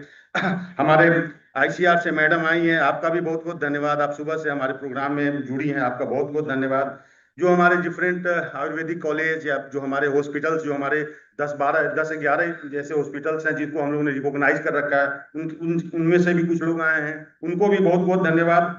उसके अलावा जो हमारे रिटायर्ड साइंटिस्ट हैं जिनकी मैंने बात की, हमारे बहुत सारे रिटायर्ड साइंटिस्ट हैं, टेक्निकल हैं, ऑफिसर्स हैं जो आए और सुबह से आए, और हम लोग का आमंत्रण इसी तरह आगे भी स्वीकार करते रहिएगा और आगे भी आते रहिएगा। इसके लिए आपको बहुत बहुत धन्यवाद। हमारे दतिया से डॉक्टर RS पटेल जी आए, जो पहले 2 साल पहले हमारे ही बीच में थे। आप सर, हमारे निमंत्रण को आपने स्वीकार किया, आपको भी बहुत बहुत धन्यवाद पटेल साहब। और उसके अलावा ऑनलाइन हमारे जुड़े हुए हैं बहुत सारे संस्थान में, हमारे डायरेक्टर्स भी हैं, साइंटिस्ट भी हैं, उन सब लोगों का भी धन्यवाद जो ऑनलाइन जुड़ के हमारे इस प्रोग्राम को देख रहे हैं। और हमारे फार्मर्स आए हैं, मतलब जो लोग आज उनको कुछ हम लोगों ने फेलिसिटेट भी किया, और आगे भी हम उनको भी सपोर्ट करते रहेंगे। और हमारे जो ब्रांड एम्बेसडर की तरफ काम करते हैं, वो बताते हैं कि कौन सा बीएन हाइब्रिड अच्छा है, कौन सा वुड वैरायटी अच्छा है। तो एक तरह से वो हमारे ब्रांड एम्बेसडर हैं। आपको भी बहुत बहुत धन्यवाद। हमारे डिफरेंट जितने भी हेड ऑफ डिविजन्स हैं, फाइनेंस के लोग हैं, इंस्टीट्यूट के हैं, एडमिनिस्ट्रेशन के हैं, जितने भी स्टाफ्स हैं, आप देख रहे हैं, आरएज हैं, एसआरएफ्स हैं, वाईपीज हैं, आप लोग इस प्रोग्राम में आए, आपको बहुत बहुत धन्यवाद। हमारे कुछ एनजीओ से भी लोग आए हैं, हमारे डॉक्टर एस.एन. पांडे जी यहाँ आए हुए हैं, आपको भी इस प्रोग्राम में आने के लिए बहुत बहुत धन्यवाद। और सबसे पहले जो हमारे डिफरेंट कमिटीज थे, उनके चेयरपर्सन थे, मेंबर्स थे, क्योंकि कोई भी प्रोग्राम होता है तो उसमें समय देना पड़ता है, उन लोगों ने समय दिया। और मैं एक ऑर्गेनाइजिंग सेक्रेटरी के रूप में बस नाम मात्र था, आप लोगों ने जो सपोर्ट किया उसके लिए आप सबको बहुत बहुत धन्यवाद। उसके अलावा हमारी जो सीएमडी की टीम थी, सिक्योरिटी की टीम थी, farm unit, hall management, photographer, electricity unit, इन सब लोगों का विशेष योगदान होता है। क्योंकि कल हमारे यहाँ कल्चरल प्रोग्राम हुई और लास्ट में जब फूलों की होली खेली गई तो पूरा पूरा जो ऑडिटोरियम था वो फूलों से भर गया था, और सुबह सुबह फिर उसको साफ करने की जिम्मेवारी थी। तो एक भी इन लोगों ने जो किया, सीएमडी यूनिट को बहुत बड़े धन्यवाद के पात्र है। उनकी पूरी टीम जो मतलब उन्होंने काम को किया है, वो स्पेशल थैंक्स मैं उनको देना चाहूंगा। और हॉल मैनेजमेंट टीम, सब सब कमिटी का तो रोल होता है, लेकिन हॉल मैनेजमेंट, चूंकि कल कल्चरल प्रोग्राम था, उसको भी देखना। फिर सुबह सुबह मैं देख रहा हूँ पवन है, उनकी टीम है, वो सुबह से लगी है। हमारे चेयरमैन डॉक्टर शुक्ला जी हैं, सुबह सुबह से लगे हुए हैं। मतलब हमें तो लगता है ऐसा चेयरमैन का कम रिस्पॉन्सिबिलिटी है, उनके जो वर्कर्स होते हैं उनकी ज्यादा रिस्पॉन्सिबिलिटी होती है, और उन लोगों ने बहुत ही अच्छा काम किया। और शायद हमारा लाइव यूट्यूब भी जा रहा है, हमारा लाइव जूम भी है, यूट्यूब है, और शायद किसी बिना इंटरप्शन के आज मैं देख रहा हूँ कि वो उसका हुआ। उसके लिए आपकी पूरी टीम को बहुत बहुत धन्यवाद, आप लोगों ने बहुत ही अच्छा काम किया। ये पहली बार शायद हम यूट्यूब के द्वारा भी लाइव टेलीकास्ट भी कर पाए हैं। आप लोगों को बहुत बहुत धन्यवाद।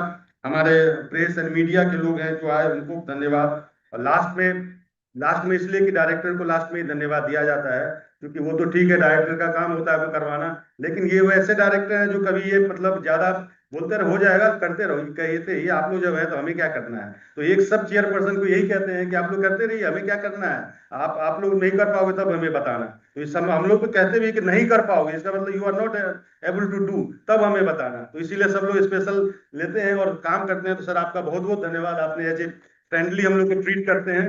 और इस कारण ये है कि आज हम लोग को कोई भी शायद बाधा नहीं आती है, बाधा आती भी है तो उसको हम सोचते हैं कि चलो डायरेक्टर साहब से बात करके इसको रिजॉल्व कर लेंगे। तो हमारे अचीवमेंट्स भी बढ़ रहे हैं, हमारा आपस में जो एक कोलैबोरेशन है, एक तारतम्य है, वो भी बढ़ रहा है। वो जरूरी है, क्योंकि जब तक हमारा आपस में कोलैबोरेशन अच्छा नहीं रहेगा, हम शाम को घर पे अच्छे मूड से नहीं जाएंगे और पता चला हमको डायरेक्टर ने कोई टेंशन दे दिया, कोई हेड ने टेंशन दे दिया, तो शायद पता चला हम वो काम भी ना कर पाएंगे, और शायद जो कुछ कुछ मनी मन बोलते हुए भी जाएंगे। तो ये चीज नहीं होती है यहाँ पर। तो एक अच्छा माहौल है, एक बहुत अच्छा चीज है, और मैं इसको अप्रिशिएट करता हूँ, क्योंकि इससे आपकी एनर्जी बढ़ती है, आपको काम करने की क्षमता बढ़ती है, एक पॉजिटिवनेस आता है। तो एक बहुत बड़ी चीज है वर्क कल्चर के लिए, क्योंकि काम तभी हो पाएगा जब आप माइंड से फ्री हो, आपके अंदर थोड़ा सा पॉजिटिवनेस हो। तो इसके लिए सर आपको बहुत बहुत धन्यवाद, इस तरह का इन्वायरमेंट क्रिएट करने के लिए। और शायद अब तो खाने का भी समय हो रहा है, और सब लोगों से निमंत्रण है कि इसके बाद सब लोग खाना खा के जाएंगे, जितने भी लोग हैं, बिना खाना खाए कोई नहीं जाएगा।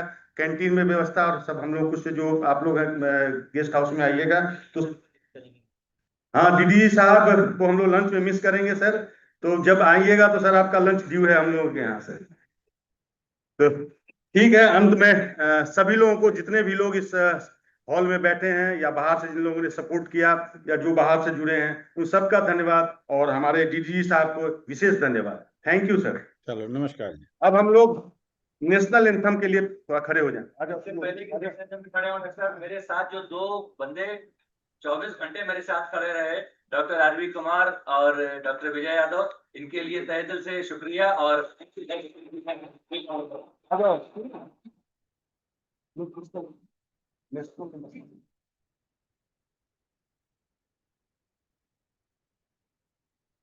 जन गण मन अधिनायक जय हे भारत भाग्य विधाता। पंजाब सिंध गुजरात मराठा द्राविड़ उत्कल बंगा, विंध्य हिमाचल यमुना गंगा, उच्चल जलधि तरंगा। तब शुभ नामे जागे, तब शुभ आशीष मांगे, गाहे सब जय गाथा। जन गण मंगलदायक जय हे भारत भाग्य विधाता। जय हे जय हे जय हे। भारत माता की, भारत माता की, भारत माता की। अब सब लोग लंच के लिए इनवाइटेड हैं। तभी लंच कर